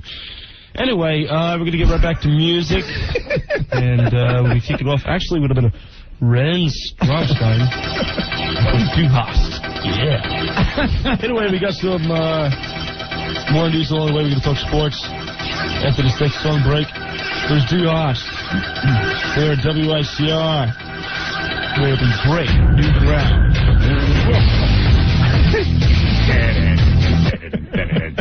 That was good. I hit the note. I hit the post. That's a nice segue from encephalitis, don't you think? Encephalitis. Ricky, what's going on? Yo. What's up? Yeah, I just saw this giant mosquito. He made his way up to Harlem. He was giving Muhammad Khalid a rusty trombone, man. I tell you, it was the weirdest looking thing. This guy's just a dope, man. Get him off. Actually, no, he's hysterical, man. This is great. Keep it up, guys. All right, Ricky. Take it easy. Bye. Patrick, Mount Vernon saying, those infected, can get, slight case of death. Well, Aunt, we do have more. Oh, I can't wait to hear more. Come on. Do you want a few more? Got to hear a little more. We have a sports break. Yes. Sports. Well, that's maybe where his strength comes in. All right, we should take a break, Anthony. I'm sweating. I've been laughing so hard. I started dry heaving. I haven't laughed that hard in years, K-Dog. Thank you. People saying, stop, I can't see, I'm laughing so hard. Please stop. All right, I think we'll play one last bit of K-Dog's radio audition tape after these. All right, Ant? All right. It's 102.7 WNEW. It's kind of like a car wreck on the highway. You're going to have to, tune us in to see what the hell these idiots are doing next. Opie and Anthony. We refuse to be responsible. So go screw yourself. We refuse to be responsible. This Opie and Anthony. We punish ignorance. Hey, ass, turn down your radio. 102.7. This program funded by the British Arts Foundation. Hello, welcome to Fag Talk, the show where we talk about fags, or as they call them in America, cigarettes. Let's not waste any time. Let's bring out Bob the Fag Man. Bob, welcome to the show. What's the topic today, Bob? The topic is repairing a torn or ripped fag. Right, now, a lot of people would just take the fag upon, being torn, just toss it right in the rubbish, right? Terrible thing to do. You never want to waste a fag. So what's the best method? Well, for example, I've brought a fag with me today. Right. This is a perforated butt. Right. The fag's butthole is torn, and you want to repair that. So what you want to do is you want to lick and then pinch with your fingers. So you get a lot of saliva around the butthole. A lot of saliva. Lick it and get it nice and wet. And then you pinch. You pinch together. It looks like a rather easy method. Oh, it's very easy and good enough to suck again. Right, Bob, what a wonderful show. Thank you so much for the information. Thank you very much, Bob. Join us again next time right here on Track Talk. It's beyond moronic. It's submoronic. 1027. All righty, what's happening, man? This is Rick, producer of the Opie and Anthony show, doing the worst of today. We're almost done with today, but we still got some great stuff on the way, including some Jay Moore and Louis Anderson. We got one more section of Spazz Radio, and I gotta just read off a couple of the instant feedbacks, which are just freaking hilarious. Angelo from Yonkers says, K-Dog should be locked in a room with a Wolverine high on angel dust. Sweet Jesus, please kill him now and do us all a favor. Another one. Howie from Freehold, Spazz, 2 words for you. Special Olympics. Let's see, I think I got one more. I'll tell you what's on my, let's see, A-Dog. This is A-Dog from Yonkers. I'll tell you what's on my mind. Spazz should be dropped from the top of a 12-story building. Please kill him now. So everybody looking to put Spazz out of his misery, but man, this is some funny stuff. I told you it was. And without further ado, let's get to the worst of Opie and Anthony, the third and final installment, thank God, of Spazz Radio. Check it out. You deserve the best, but that'd be a lot of work. Here's the worst of Opie and Anthony on FM Talk at 1027. 1027 WNEW, it's Opie and Anthony and K-Dog in the studio. We're thrilled to have K-Dog here with us. You might know him as Spazz. We've been going through his radio audition tape here. Yeah. And I just can't get enough. It's like an accident. It is like a damn car wreck. I can't get enough. The people just speaking out in droves here. Yeah. Opie, instant feedback. Joe from the Bronx. I guess has some advice for Spazz. Welcome to McDonald's. K-Dog here. Drop a dime. Let me know how I can help you.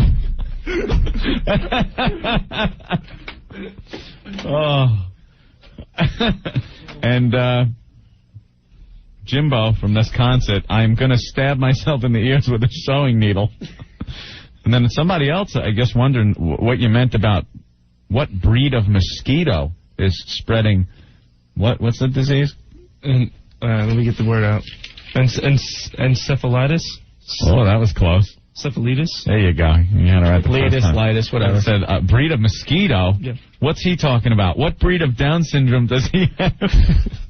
I have terminal depression, and I'm laughing my ass off. I feel better for myself because life could be worse. I could be Spazz. Jeremy. Michael from Glendale, Queens on the instant feedback. My cab driver, Mohammed Mobik Jambu Minko Karatisman, didn't charge me for the ride because he was laughing so hard. He can't believe how bad K-Dog speaks. Well, there you go. All right. K-Dog. I think we got the last part of his audition tape here. Joe, what's going on real fast? I got to tell you guys, listening to Spazz explain himself is even funnier than listening to the tape itself. Oh, yeah. Oh, my Lord. Spazz, you're an idiot. You're just an idiot, bro. Thank you.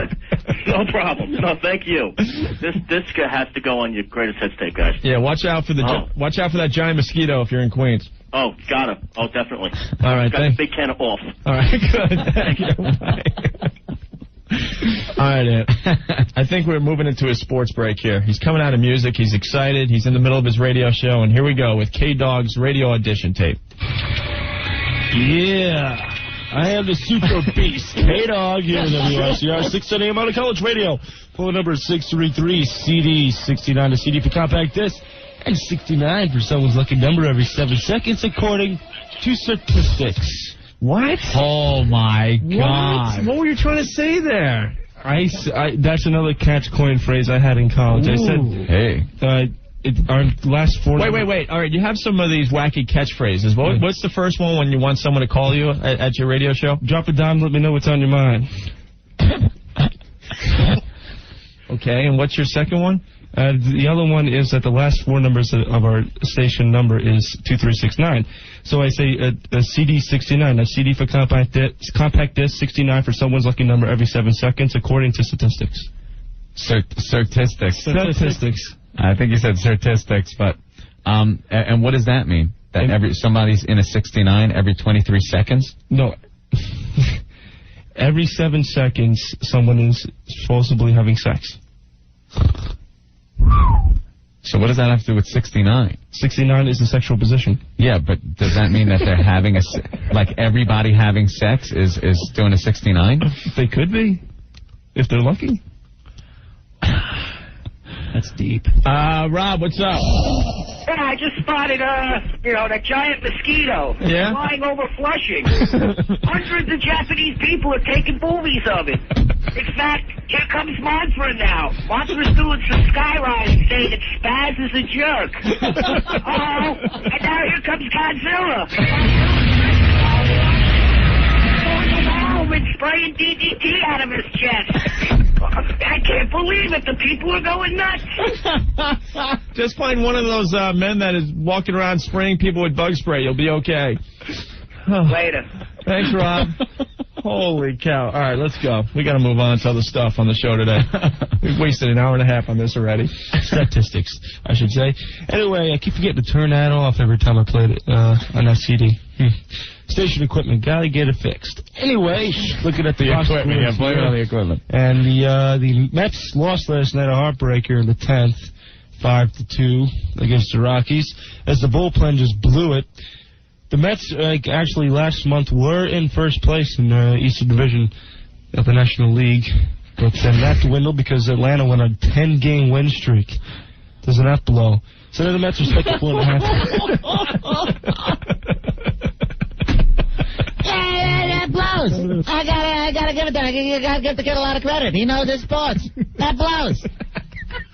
I say that all the time. Yeah, when my Giants lost, that blows.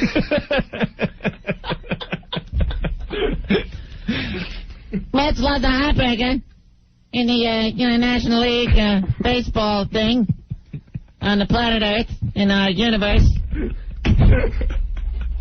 Well, you gotta get the little details out.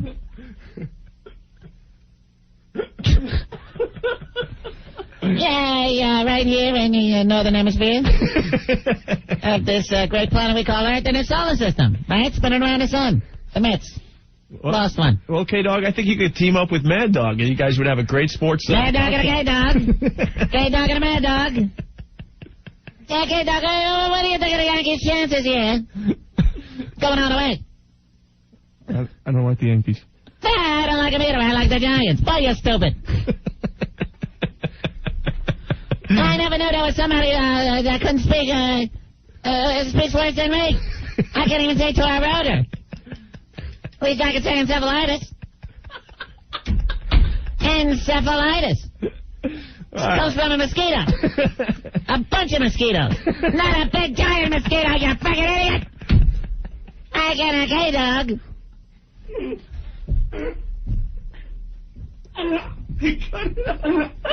then he twice from Toronto.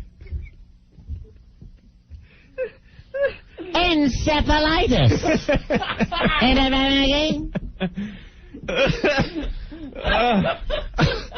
I can't even speak. I can say it. The idiot's got the word spelled out right in front of him.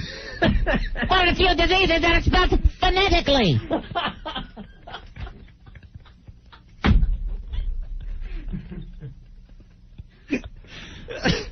No wonder I got so far in radio. Mushmouth over here, he's got a gig in a business. They're probably some poor sap somewhere in the Midwest. Got a booming voice. Sounds like testicles the size of hoppity hops. Could be doing voiceover, making millions of dollars. Never got a chance to go on the radio. And we got a Swiss cheesehead. He's got a gig. He's got a gig, Rocket. The Mets losing is a heartbreaker. This is a heartbreaker.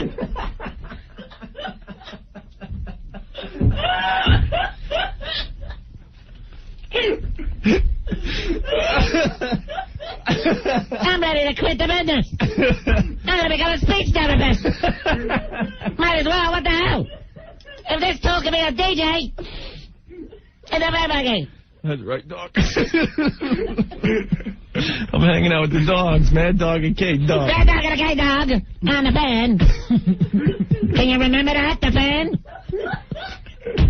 Hey, it's a K-Dog on, where the hell am I?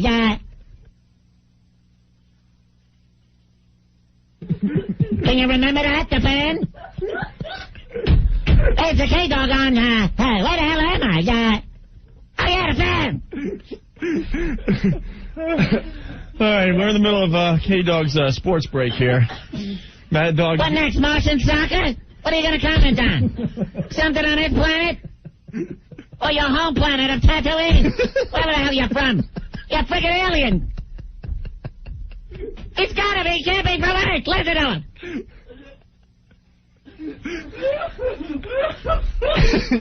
He's from the same planet that brings you the giant mosquito. Giant mosquito! It's a big swarm of mosquitoes, you friggin' idiot! Making it sound like there's one mosquito with a derby and a cigar sticking out of his mouth. Roasted people for change.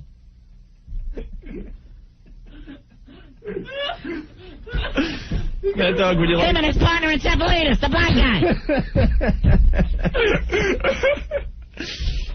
Mad Dog, would you like to hang for this sports break? I would like to listen to his sports expertise. All right, here we go. We got an expert in the studio to help you further along here, K-Dog, with your radio audition tape.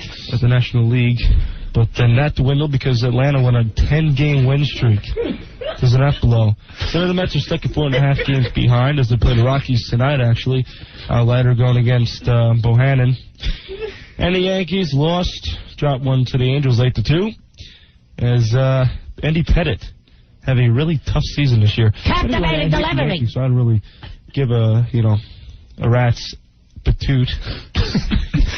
He doesn't like the Yankees. He's telling everyone he doesn't like the Yankees, Anthony. I despise them. Well, that's his strategy. He figures he doesn't like the Yankees, so he's not going to let anybody hear about how the Yankees did, so we'll lull him all to sleep with his delivery.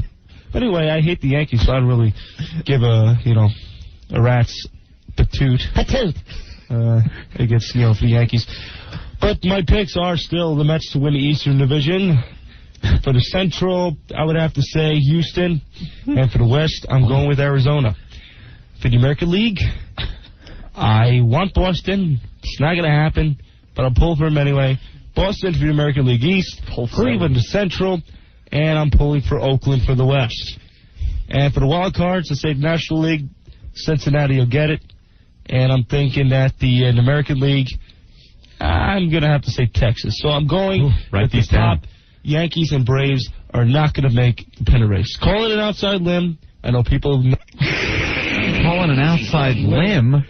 I accidentally used two phrases in the same juncture. What were you trying to say? You're basically saying that the Yanks and Braves are not going to be in the playoffs, right? Yeah, I was going out on the limb. Do you realize going out on a limb and there's an outside chance? Yes, that's what I was trying to say. I thought you were going on a whim. Or you could go on a whim. Out on a whim. I used two phrases at the same time. I don't know. All right, so the Yanks and Braves are not going to make the playoffs. You realize there's only like 3 weeks left in the season, and they're pretty much going to make the playoffs. Miracles do happen. Yeah. I don't like the Braves. Unfortunately, one didn't happen right here. I know people knocking on the door, pounding on the door, saying, "What is up with you, K-Dog?" These are my friends. They've hit me over the head with papers and other crap just because of the comments I made about the baseball situation. But that's what I'm saying. It's nothing to do with baseball. The Yankees and Braves will not make it to the pennant race. The time is up, I think. I think it's time for the Mets and the Indians to move on in the World Series. Jesus. Anyway, so that's the case with baseball. But as it stands now, some of my predictions are true, some are not, but we'll see as the season ends. Anyway, Lady Liberty, they're a game behind in the WNBA playoffs, and we'll see how that goes in the future. But we got one last song set to go.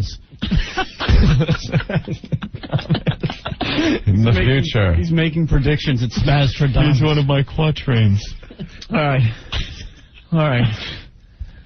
And we're going to kick it off with a bit of Butthole Servers. Ton of voice there in a second. Anyway, we're going to be getting back to more music. Here is the Butthole Servers. Ooh. Adding a little spice to your, afternoon snack downstairs with Peppa here at WRC 6 a.m. on the College Radio. 643-2369.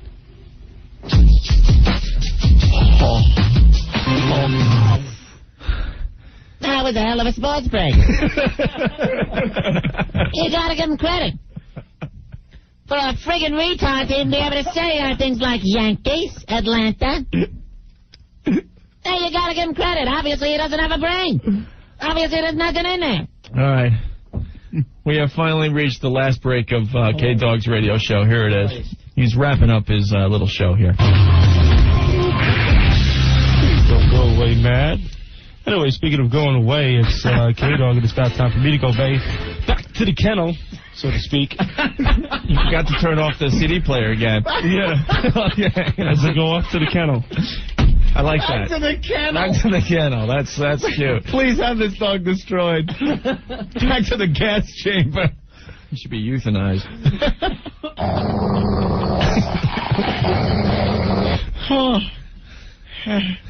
Can't take it. All right, let's wrap this up. Right back to the Anyway, that was Motley Crue with Don't Go Away Mad.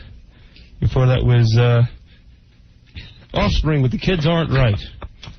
That explains why I'm so screwed up in the head. Anyway, up next is Hellspawn. He'll keep up with this rock and metal format as he'll play his favorite metal and rock tunes here on WICR 6 a.m. And don't forget about our WICR Big Ass Bash. 1 week from tonight, as a matter of fact. Kick it off at 8 p.m. And Old Duels just around the corner on... actually, on North Avenue. That's right. All those on North Avenue. 615 North Avenue, to be exact. And we'll be having a party there all night long. It's 21 to enter. No, it's 18 to enter, 21 to drink. I'm sorry. Anyway, time for me to go. And, wait, did you say 21 to enter, 18 to drink? I almost said that. Wait, hold on a sec. That's right. All those on North Avenue. 615 North Avenue, to be exact. And we'll be having a party there all night long. It's 21 to enter. No, it's 18 to enter, 21 to drink. I'm sorry. Anyway, time for me to go. And, wow. Anyway, I'll be back again 1 week from today. Kick it off again at 4 o'clock with more of your favorite tunes. Keep the requests rolling in at 633-2369, and I'll see you next week.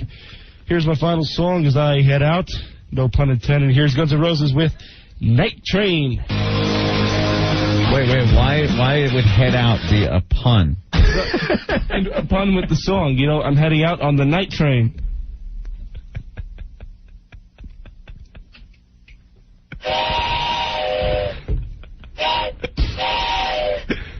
Here he goes. Heading out. There goes K-Dog. Back to the kennel.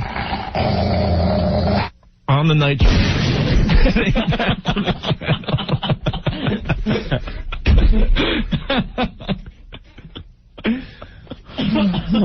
Mike, what's up? Mike. Yeah, somebody tell Spazz it's butthole surfers, not butthole servers. I mean, an ounce of pronunciation. Do you have an ounce of talent? Well, 1 ounce of talent. Well, maybe... He's answering the phone. Maybe Spazz is a butthole server.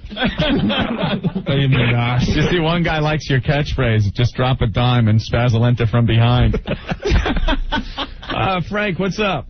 Dude, how long was the umbilical cord wrapped around his throat? God's sakes. Lucky he made it, I guess.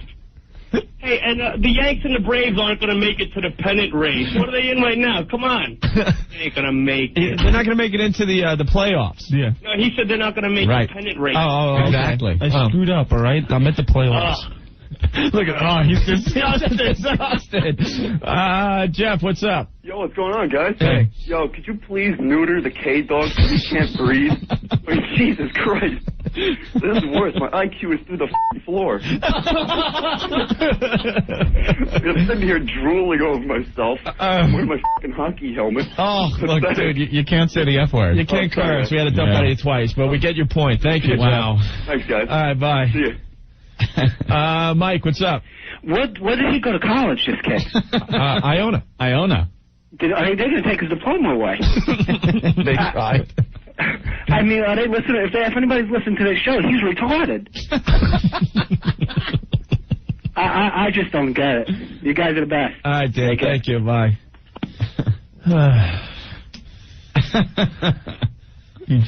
My God. Oh, Christ. Some guy wrote a whole news story about how the giant mosquito infiltrated the Million-Man Youth March while Mohammed Khalid was performing the rusty trombone on Reverend Al. Oh, my God. You make Stuttering John sound brilliant, I swear to God. Wow. This is more disturbing than Robert De Niro's Rupert Pupkin character having the fake talk show in The King of Comedy. Oh, that movie's great. Andy, what's up? Yeah, I actually have to thank Spazz. Yeah. He's inspired me to go back to school, and I'm going to go to Iona for a communications degree, because if they can give him one, they'll give anybody one. There you go. And you guys, you might as well quit after today, because you're never doing anything funnier than this. You have to thank Spazz for your best bit ever. This could be the funniest stuff I've ever heard. Ever. Thank you, Andy. Take it easy, guys. You suck. Kevin from the Bronx, that sports report by Spazz was the most back-assed, effing stupid attempt at sounding smart. The Rangers have practically clinched for the playoffs, and there's no effing way the Yanks or the Braves will not make the playoffs. Shoot him now.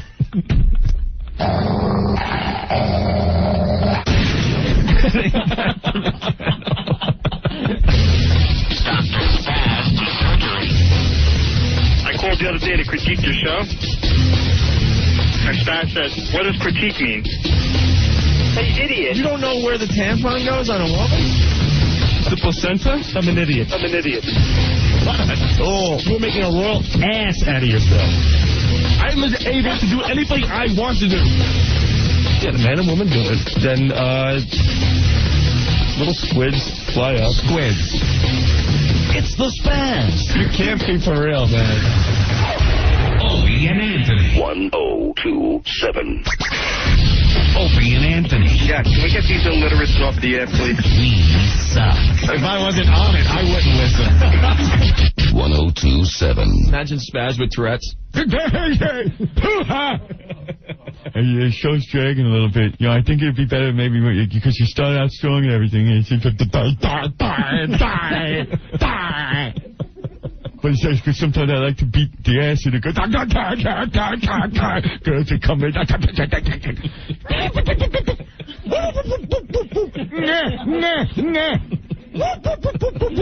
But then when the wrestlers call up,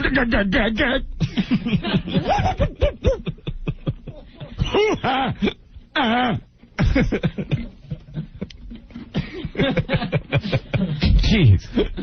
Yeah, I answer the phone calls all the time. Yeah, I try to put through the best calls for the show because sometimes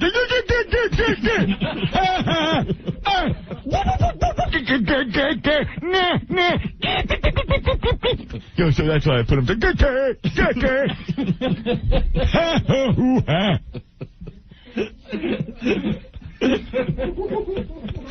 I was just trying to do what's best for the show. Because, I think you guys depend on me to do a lot of rookie cards. So, I try to do. If it was up to me, I would do something.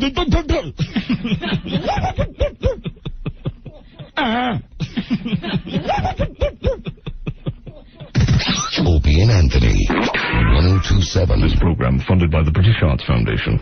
Hello, welcome once again to Fag Talk, a show where we talk about fags, and I must explain something. We're on in America now, and we'd like to welcome our American audience, except for that one thing, there seems to be some confusion with the cards and letters we're getting from the States, which say that fag is actually a word used for something else there, and of course we're talking about cigarettes.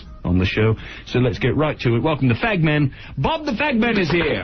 Right. Welcome on the show. You've brought some lovely fags. Let's see what you've got. Some great fags this week. This one right here is from Russia. Grab the butt of that fag right there. Okay, I've got the butt right here. Grabbing the butt of this fag. Slide that fag right in your Right, I mean, slide the fag right in my mouth. Now, I've got the fag. Suck on that fag. That's a great fag. I love this one. Now, take a look at this fag right here. It's much bigger than all the other fags. That's a big fag, you know? It's a very large fag. It's a firm fag. It's Let me feel that. Oh, I like the way that feels. It's just like to fondle this fag right on my fingers here. Fondle that fag for days. And it's a big one. It's big and it's hard. If you want to go to a different way, you could go with the small fag. Oh, look at that little That's a tiny little fag. It's a Look at you, little fag. Come here. Oh, yeah. I like the taste of that one, and I like sucking on that fag. So those are 3 for today. That's wonderful. Thank you so much for being here. Bob the Fagman's been on the show. Join us again next time when Bob and I visit a fag party. Nothing but fags and drinks. It's going to be wonderful. All fags, all the time, right here on Fag Talk. Bye-bye. Hey, Ann, your mom did say I was hot. Oh, come on, Mom. Don't bang Opie. You my mom, I'll yours. I say lay back and enjoy it. It's a hell of a toboggan ride. Opie and Anthony. I've got the road, you know, mother. 1027. Still laughing. Between the KKK dog, his Tourette's. Hope you guys enjoyed that. Spazz Radio is taking up about an hour and a half of our time. Well, we got some more good stuff left on today's worst stuff. Remember, if you've got any suggestions, 212-757-1027, and let us know what that is. In between now and 7, I'm going to try and squeeze in as many things as I can, including Broken Jaw. That's going to be coming up next. In the meantime, couple quick tunes. Remember, bits in between all tunes here. It's the worst of Opie and Anthony. You deserve the best, but that'd be a lot of work. Here's the worst of Opie and Anthony on FM Talk at 1027. It is Opie and Anthony. Hello, how are you guys? Happy New Year, you f***ers. Oh, no, it's Curse Man, the most politically incorrect person that calls this show. What do you got? Yeah. Now we all get together with our loved ones and ring in the New Year. You know what? Huh. I hate New Year. I knew that was coming. F***ing amateur night. Hey, all the d***offs, you get sauce eating a slice of rum cake all year. Now they're going to drink like us pros. Yeah, right. I've been drinking like a f***ing Kennedy my whole life. These Johnny-come-latelys give us seasoned drunks a bad name. Oh. These are the assholes, they go out, they get tanked up and drive into a f***ing pole or worse. Me, on the other hand, I solved the drunk driving problem. Really? Yeah. Oh, yeah. I get so f***ed up, I can't even find my car, never mind drive the damn thing. Then if these prissy bastards do make it home, these party animals that they are, spend the rest of the night calling Ralph on the big white phone, if you know what I mean. I know what you mean, bro. Jacking up their caviar and crackers. For those lightweights out there, I got a few different names for what you'll be doing in the early morning hours in New Year's Day. Oh, let's hear this. Alan's Psychedelic Breakfast. Delivering street pizza. Facial diarrhea. Oh. Flinging floor pie. How about lapping lung butter? Ah, that's gross. Laughing at the carpet. The liquid scream. The Technicolor yawn. Shouting at your shoes. The Jersey yodel. Whistling beef. And, of course, a Thunder Chunder rainbow parfait. Oh, God, is that gross. Yeah, well, you have fun. Happy New Year, f***ing. Happy New Year. You too, bro. Opie and Anthony, 1027. Now, more of the worst of Opie and Anthony on FM Talk at 1027. The talk you can't ignore.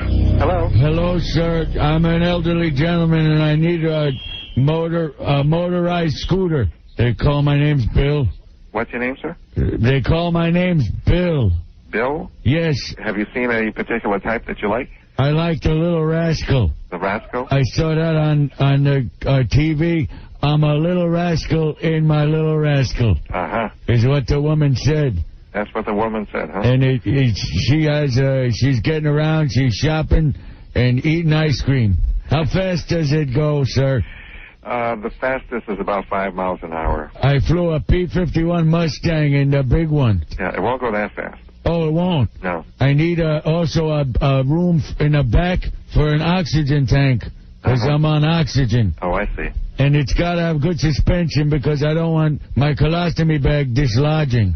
No, you don't want that either. No. Yeah. The bigger machines will have like a spring suspension in the front. Oh, boy. My friend Petey's got one, and it's a real chick magnet. Yeah? He goes around at the bingo game, and he gives the girls rides on the back. Can I get a two-seater? No, you can't get a two-seater. But I can't be jostled around too much. I got a prostate like a porcupine. Yeah, I see. Yeah, that's kind of tough. You can stop by our showroom. We have 3 or 4 models on the floor, and we get them in. Excuse me, sir. How the hell am I supposed to get there? You're not driving anymore? No. I drove in a lake, and they took my car away. Oh, I see. Can I take one of these, like, on major highways? No, you cannot. Because my grandson lives far away, and I'd like to play some ball with him. No, you can't do that, no. I can't? No, the furthest they'll go is about 24, 25 miles. Is that the furthest range? Yeah, and they go about 5 miles an hour, so you'd be kind of lost on the highway, don't you think? I don't have much. I have nothing else to do. What else am I going to do with my time? If it takes me 2 hours to get 10 miles, I don't care. Yeah. Also, I lost my arm in the big one. Oh, you did? Do you have any kind of catapult so I could play ball with my grandson? That you could, like a pitching arm or something? No, no. They call my name's Bill. Could you just come over and shoot me in the head? No. I mean, hell.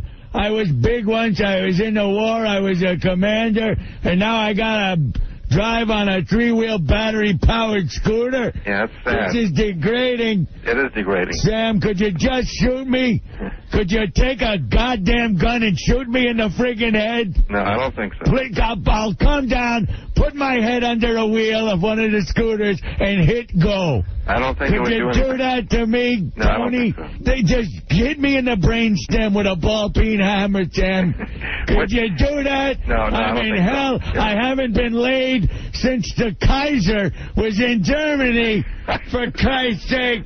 I have big baloney breasts. I haven't seen a naked woman in 42 years. That's a long time. You know what that's like? My pants are up to my nipples, and I'm calling for a scooter. Yeah, what's your last name, Bill? I have wraparound eyeglasses that I look like the friggin' Terminator, Sam. I've lived for 85 years. It's enough already, for Christ's sake. Kill me. Could someone just kill me? My name's Bill. They call my name's Bill. Oh, Jesus. My teeth just fell out. My friggin' teeth. I spit my teeth out of my head. Oh. Kill me! Somebody just kill me, for Christ's sake! Today, you're stuck with the worst of Opie and Anthony. On FM Talk at 102.7.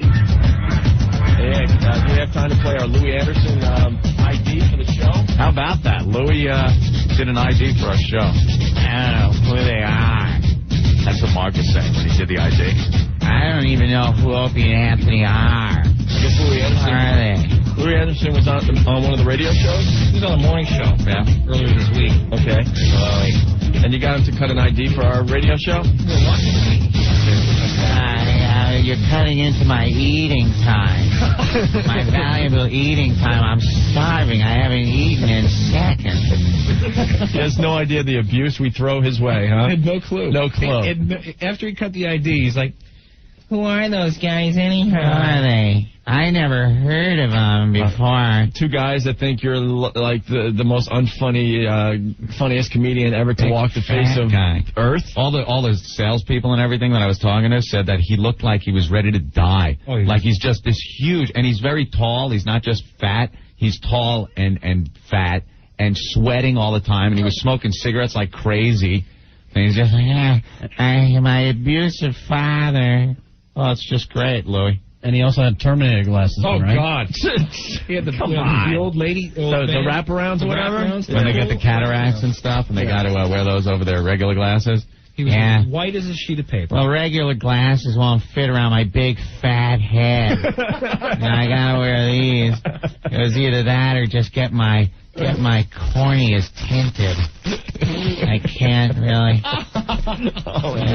My glasses fog up too from all the sweat and food piling in like some kind of a sick flesh auger, just churning food in. They ought to paint my lower lip with those yellow horizontal stripes. Please keep arms and legs away from Hopper at all times. I'm like a wood chipper. He is something else, man, on that Family Feud show, too. Has anyone seen it? No, I have not seen it. Oof. We have some clips. Any of these clips good from the Louis Anderson Family Feud? Louis. Where's Louis? Hey, I'm hosting Family Food. What do you mean it's called Feud? I only hosted it because I thought it was a food show. Christ, on now the Food I'm locked Network? in. I'm locked in for 3 years. He tried to get Richard Dawson to guest on the show, and even Richard Dawson said, "No way. I'm not going on with you, you fat load. Look at you. Survey says big fat load." And even Richard was getting pretty porky during the comeback. Remember that? Yeah. He actually came back to do the show after the other one hung himself. Or what was his name Ray again? Combs. Ray Combs, right. Ray Combs, hung himself. Yeah. And then Richard Dawson came back, and he wasn't the skinny Richard Dawson from the 70s. From Hogan's Heroes. Yeah, he turned into this, blimp-like pack of hot dogs stapled to the back of his neck looking thing. Huge tomato face. Yeah. And he was still, Give us the kids, Lou. Give us the kids. Survey says, tongue me, bitch. Look at you, huh? You're quite cute. He'd go down the line, give the father a little handshake. The mother would get a little one on the cheek. Sure. And then the, collegiate son would get a little pat on the back from Richard. And then there'd be this gorgeous little, high school girl daughter. It's like, give us a kiss! You want to suck Richard's tongue, don't you, love? Survey says Richard needs a helmet! Top 5 answers on the board to this. Which hole would Richard like to stick in? In the bum! Oh, and then when they play for the big money, and he's always got his arms around the chick. Oh, I know. He's humping the women. The guys would be there, and he'd put his arm on the other. Okay, ready? Top 5 answers on the board to this.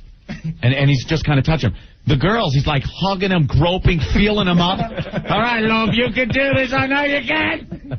Now, for luck, I'm going to put my hand down your pants. Does that make sense?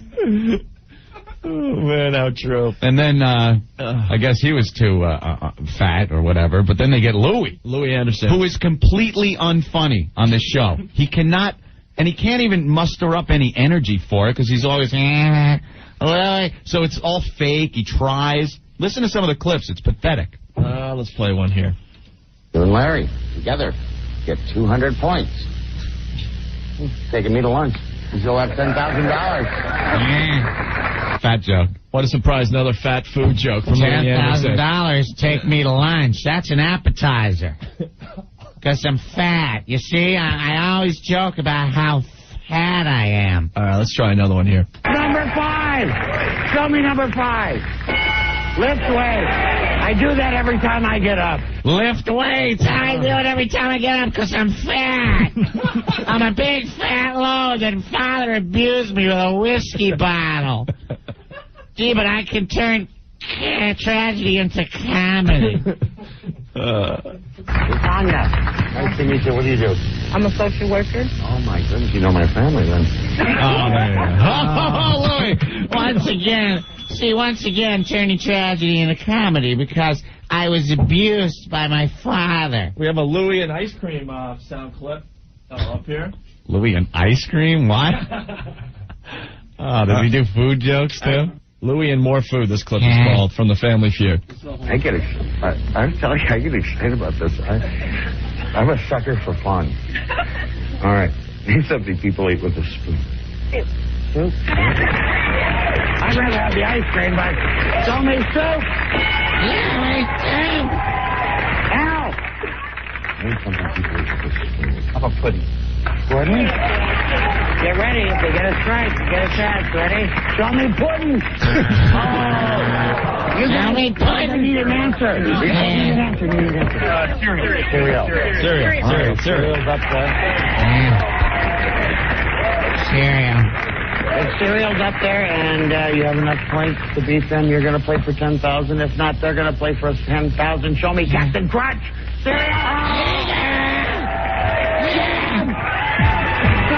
They didn't even know they won? What was that? Sorry, Glenn.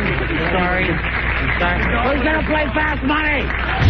Come on, $10,000. This is a mess. Where's she going? Oh, what? Revealing that answer. Come back. We're going to play for $10,000. Sounds like he has a sandwich stuck in his mouth. He probably does. Could you watch that for 3 seconds? No. Hey, big money. What, Louie? Hey, you won. Oh, no, I mean you won. I didn't even know who won. Show me Captain Crunch. Show me pudding. Show me pudding. Show me pudding. Show me pudding. Show me pudding. Show me pudding. Show me pudding. Show me pudding. Show me pudding. Show me Captain Crunch. Show me Captain Crunch. Show me Captain Crunch. What a toll. What a mess. Yeah, what's interesting, too, is this new feature on the show, the buzzer, when people get the wrong answer. It's one of my farts now. Yes, it is. All right. Show me pudding. Oh, sorry. That's the wrong answer. Show me Captain Crunch. Oh, it's terrible. Oh, you have a chance to steal. Oh, sorry. Well, that hurt. Can't kiss you anymore. You're a mess. Oh, man. So, we're pretty proud of the fact that Louis Anderson did an ID for our show, Anthony. Oh, yeah, that's where we were going with this. Would you like to hear it now? Yeah, let's hear the real Louis Anderson doing an ID for our show. Okay. Hi, it's Louis Anderson, and whenever I'm in New York, I listen to my two favorite guys, Opie and Anthony, on FM Talk at 1027. You're a liar. What a liar. And then what did he say right after he did it? You've never met us? No, I asked him if he. I go, could you ad-lib one? He's like, no. And he walks out. Ad-lib. I don't know how to ad-lib. Like, could you ad-lib? No. No. He walks out, and he's like, who are those two guys, Opie? I've never heard of them before. And, he's got set up next on the game, too, is when you hit the buzzer to try to answer the question, it sends a food pellet down to him. So. Yeah. Boy, I could eat during the show. Big, fat, bubble, 200 pounds of chewed bubble gum ass. Bob, what's up? I saw an episode the other day. I started watching it. It was kind of like, when you drive past a car accident. You gotta look. He was just like, you watch, you just see him getting fatter. As the show went on. He was just like, he's asking the people what they do, and they're like, woman's like, oh, I'm a gym teacher in high school. And he's like, oh, that was my favorite class. Oh, another fat joke from Louie. Yeah, so stupid. You gotta look at him when he looks up at the board. He's like, show me pudding, and you look up and you just see his big fat head. He's just making these stupid expressions. That's even worse when he has to look up, because then you see like a pelican neck gullet thing going on. Show me pudding. Please, people, don't get too close to Louie. My own gravitational pull from my mask can destroy you. Suck families right into me. Oh, it was terrible. All right, Bob, thank you. Thanks, man. I'm dying over here. Hi, it's Louis Anderson, and whenever I'm in New York, I listen to my two favorite guys, Opie and Anthony, on FM Talk at 1027.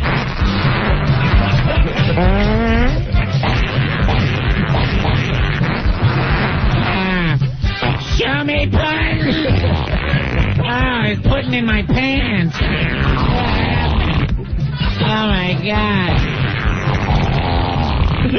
Hi, it's Louis Anderson, and whenever I'm in New York, I listen to my favorite guys, Opie and Anthony, and that's on top at 1027. Show me Captain Crunch.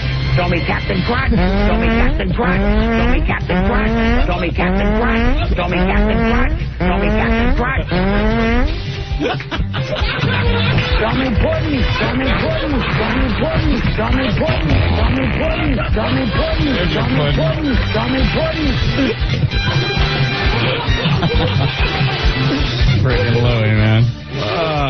Hi, Louis Anderson, and whenever I'm in New York, I listen to my two favorite guys. That's on top at 1027. Show me ass cheese. I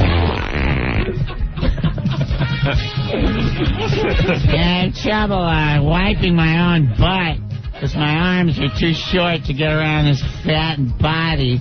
I'm almost like a Tyrannosaurus Rex with a little short arm. Kind of hard to wipe. Let me pull down my pants and show you pudding.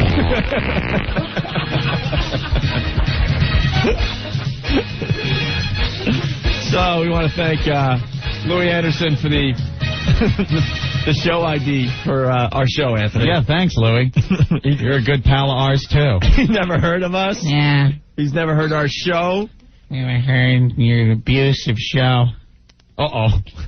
No, save it. You want to save this one? Yeah, we got to save the Louis ID. Save it for a goof? Yeah. You got to card up the part where he says, you know, he doesn't want to ad-lib one for us. Because it is funny in the background. You hear him just go, no, I don't want to do that. No, I don't want to. I can't. I'll read the script, but I'm not going to.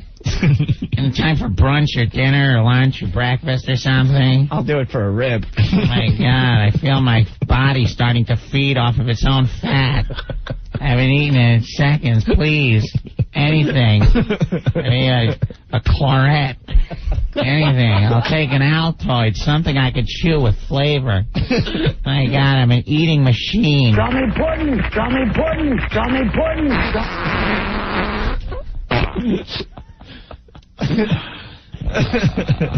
Life with Louie. All right, Ed. And make sure you pick up my Life with Louie cartoon pasta in your supermarket canned pasta aisle. Because that's what you want to feed your kids, isn't it?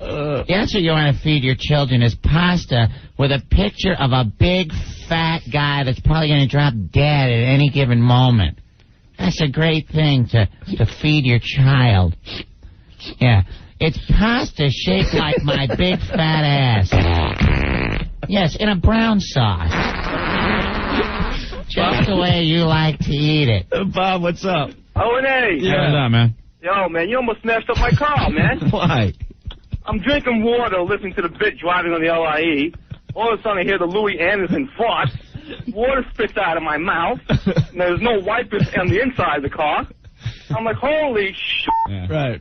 All right, I'm trying to wipe the window down driving. People are looking at me laughing hard, and at the same time trying to control the steering wheel. Anthony, what are you guys doing to me, man? Anthony in rare form today. All right, Bob, thank you. Glad you liked that one. Bye. Listen to this, Ed. Louie. You got the ID, and then when you say ad-lib? It was right after it. Okay, all right. Here we go. Listen, so Mark asked him to do an ID for our show, and he reads the stupid script, and then Mark goes, could you ad-lib one for the guys? Want to ad-lib one? Yeah. All right. Nah, I've had enough. Nah. Boy, it's too much work for me already. I said like 8 words, and I haven't eaten a thing. Want to ad-lib one? Nah. All right. Nah. It sounded like what a scumbag, Mark, man. It sounded like he intimidated you. What's wrong? Thought he was going to take a bite at your arm or something? Yeah. Fat and ugly. What am I going to do? I mean, Thought he was going to gnaw at you? Night times when Louis Anderson comes cruising. That'll be another 20 minutes. Life is eyes like a doll's eyes. Little tender eyes and down you go. Louis Anderson just keeps pounding and pounding. Water turns red with blood. But I thought that was Al Roker. Looked up one morning, saw a PBY flying over. That's when I was most scared. Thought Louis Anderson was coming for me. Saw Louis Anderson eat a rocking chair once. Louis Anderson can't go down with 3 barrels.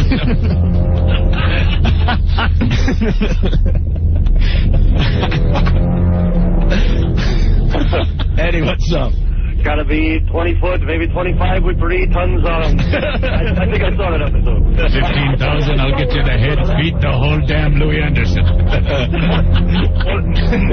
Oh, man. We got to take a break. Yeah. Take a break. I gotta eat.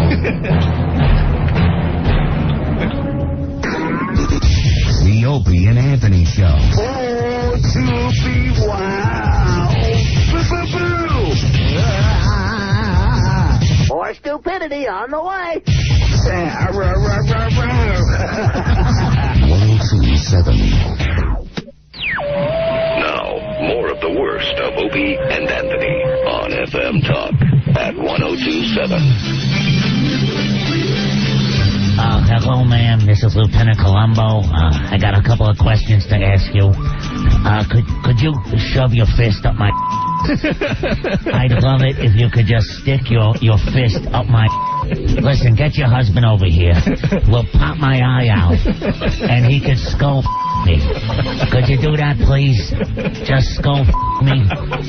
I love that. Mrs. Columbo, she pulls out a big... rips my eye out and just shoves that thing right to my brain. I love it. All right, thank you. Hey, pardon me, one more thing, ma'am. One more. Bury your boot up my... Could you do that? And could you just grab my... and twist it like a pretzel? I'd love if you grab my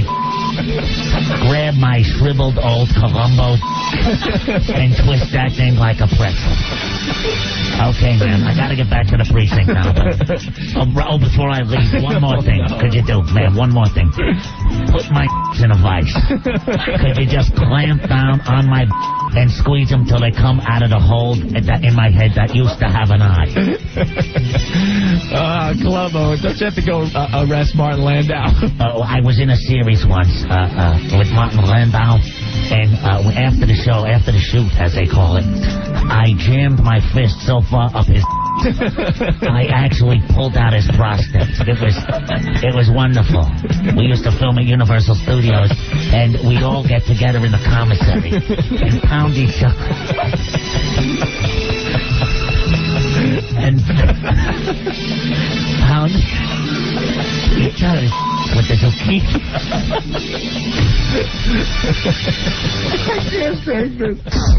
Opie. I'm all for violence sometimes. Anthony. Hey, you guys are a bunch of pussies. God, I want to punch you in the face.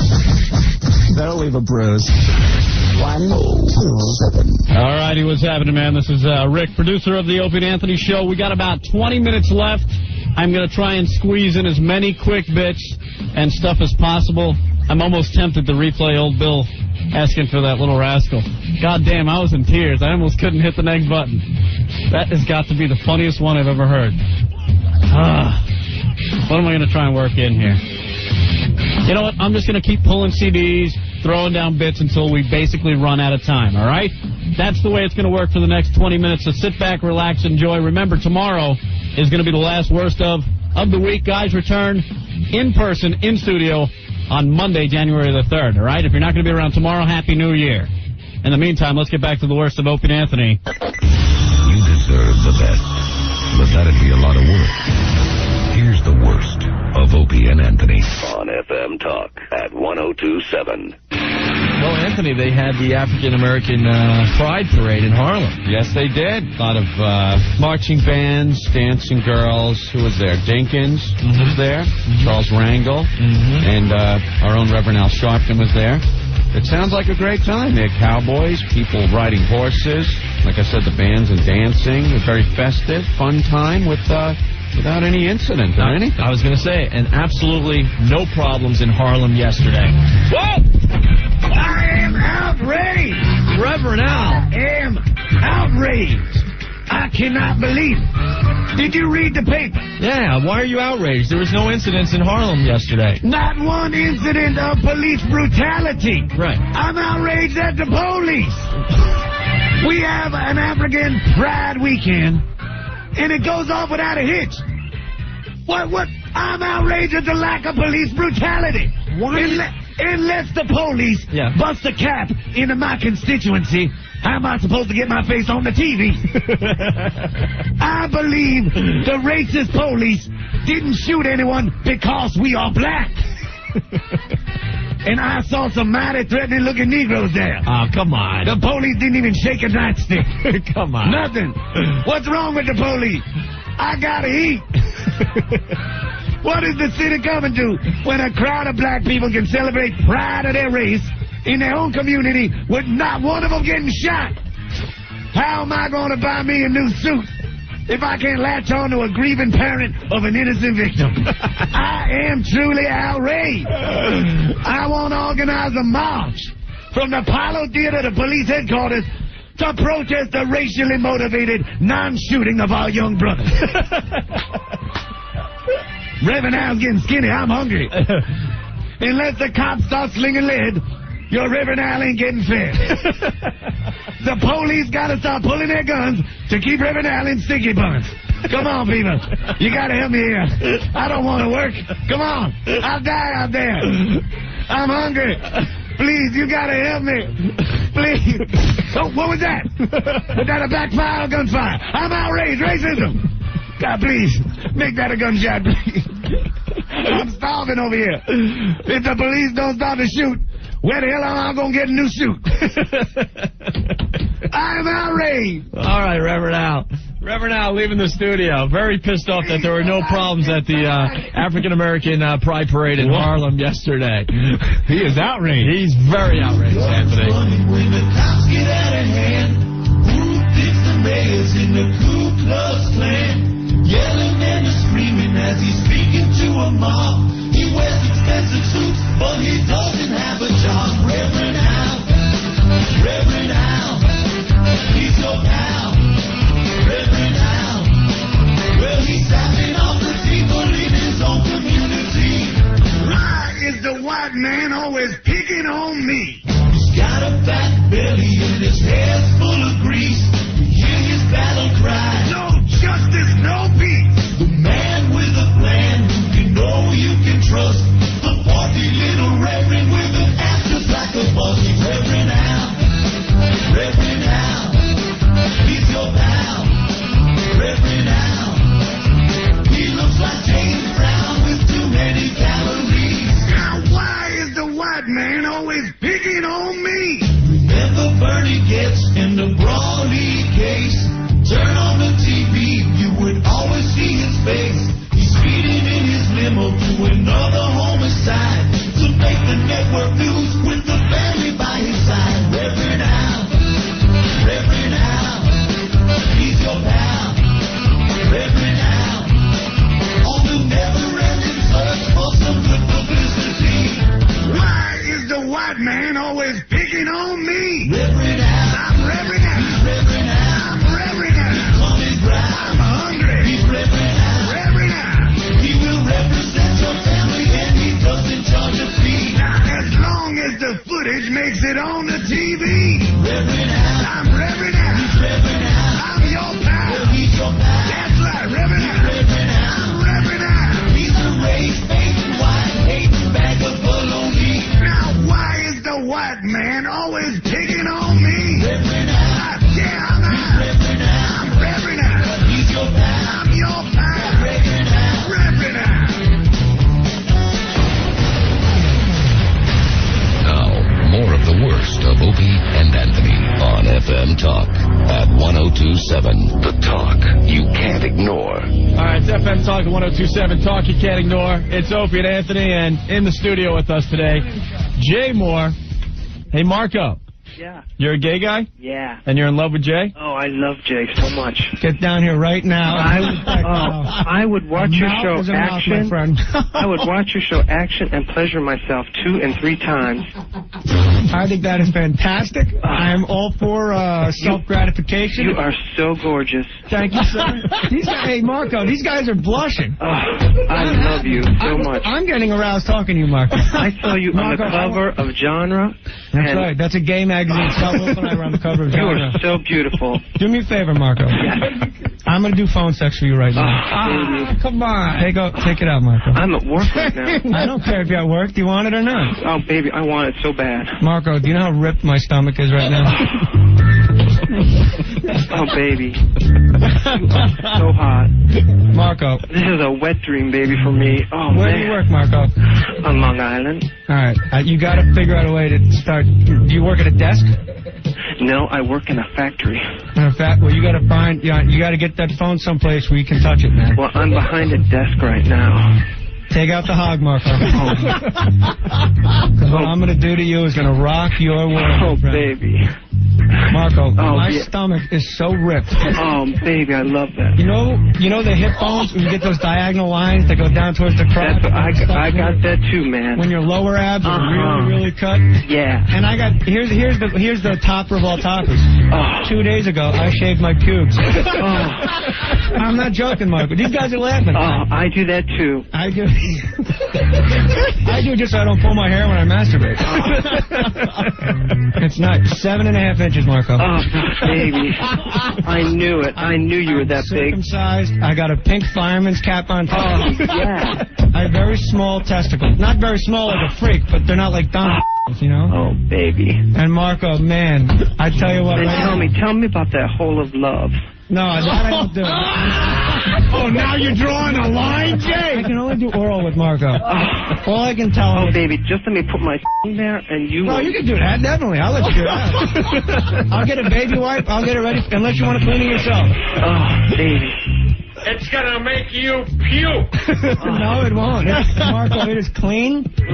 I got baby wipes. I use toilet paper and baby wipes every time. Oh, man. Because you never know when you're in the Hershey Highway when the might break down. That's right. And Marco, when it's all done, I'm gonna make a map of Hawaii on your stomach. Yeah. It's gonna be everywhere. That's what I like. It's gonna spray like I could break up an Al Sharpton march with what I'm spraying. Oh man. When I'll hit you on the forehead. Come on, Marco. Is it out, Marco? Are you touching yourself right now? Come on, stroke it, man. Hold on. You want me or not? Oh, I want Marco. you so bad. Stroke it. Show me. Come on, show me. All right. You want to be gay? Let's be gay. You say you're such a fag and all? Come on, this is your shot, man. You're gonna get it. You are gonna get it. You are so hot. You are so bad. Oh, you're so hot. You're bad, and you're gonna get it. And if you don't take that out right now, you know I want to give it to me. Do it. You better finish. Oh, give it. I'm pulling my pants up if you don't finish. I got mine out right now. Anthony just turned the other way. Oh, man. Do it, Marco. If you don't... I'm going to smack your ass. Smack that tight ass you got. Come on, do it. Do it all over me, Marco. Come on. Good. Hold on. All right. Oh, my God. Hold it. We're going in.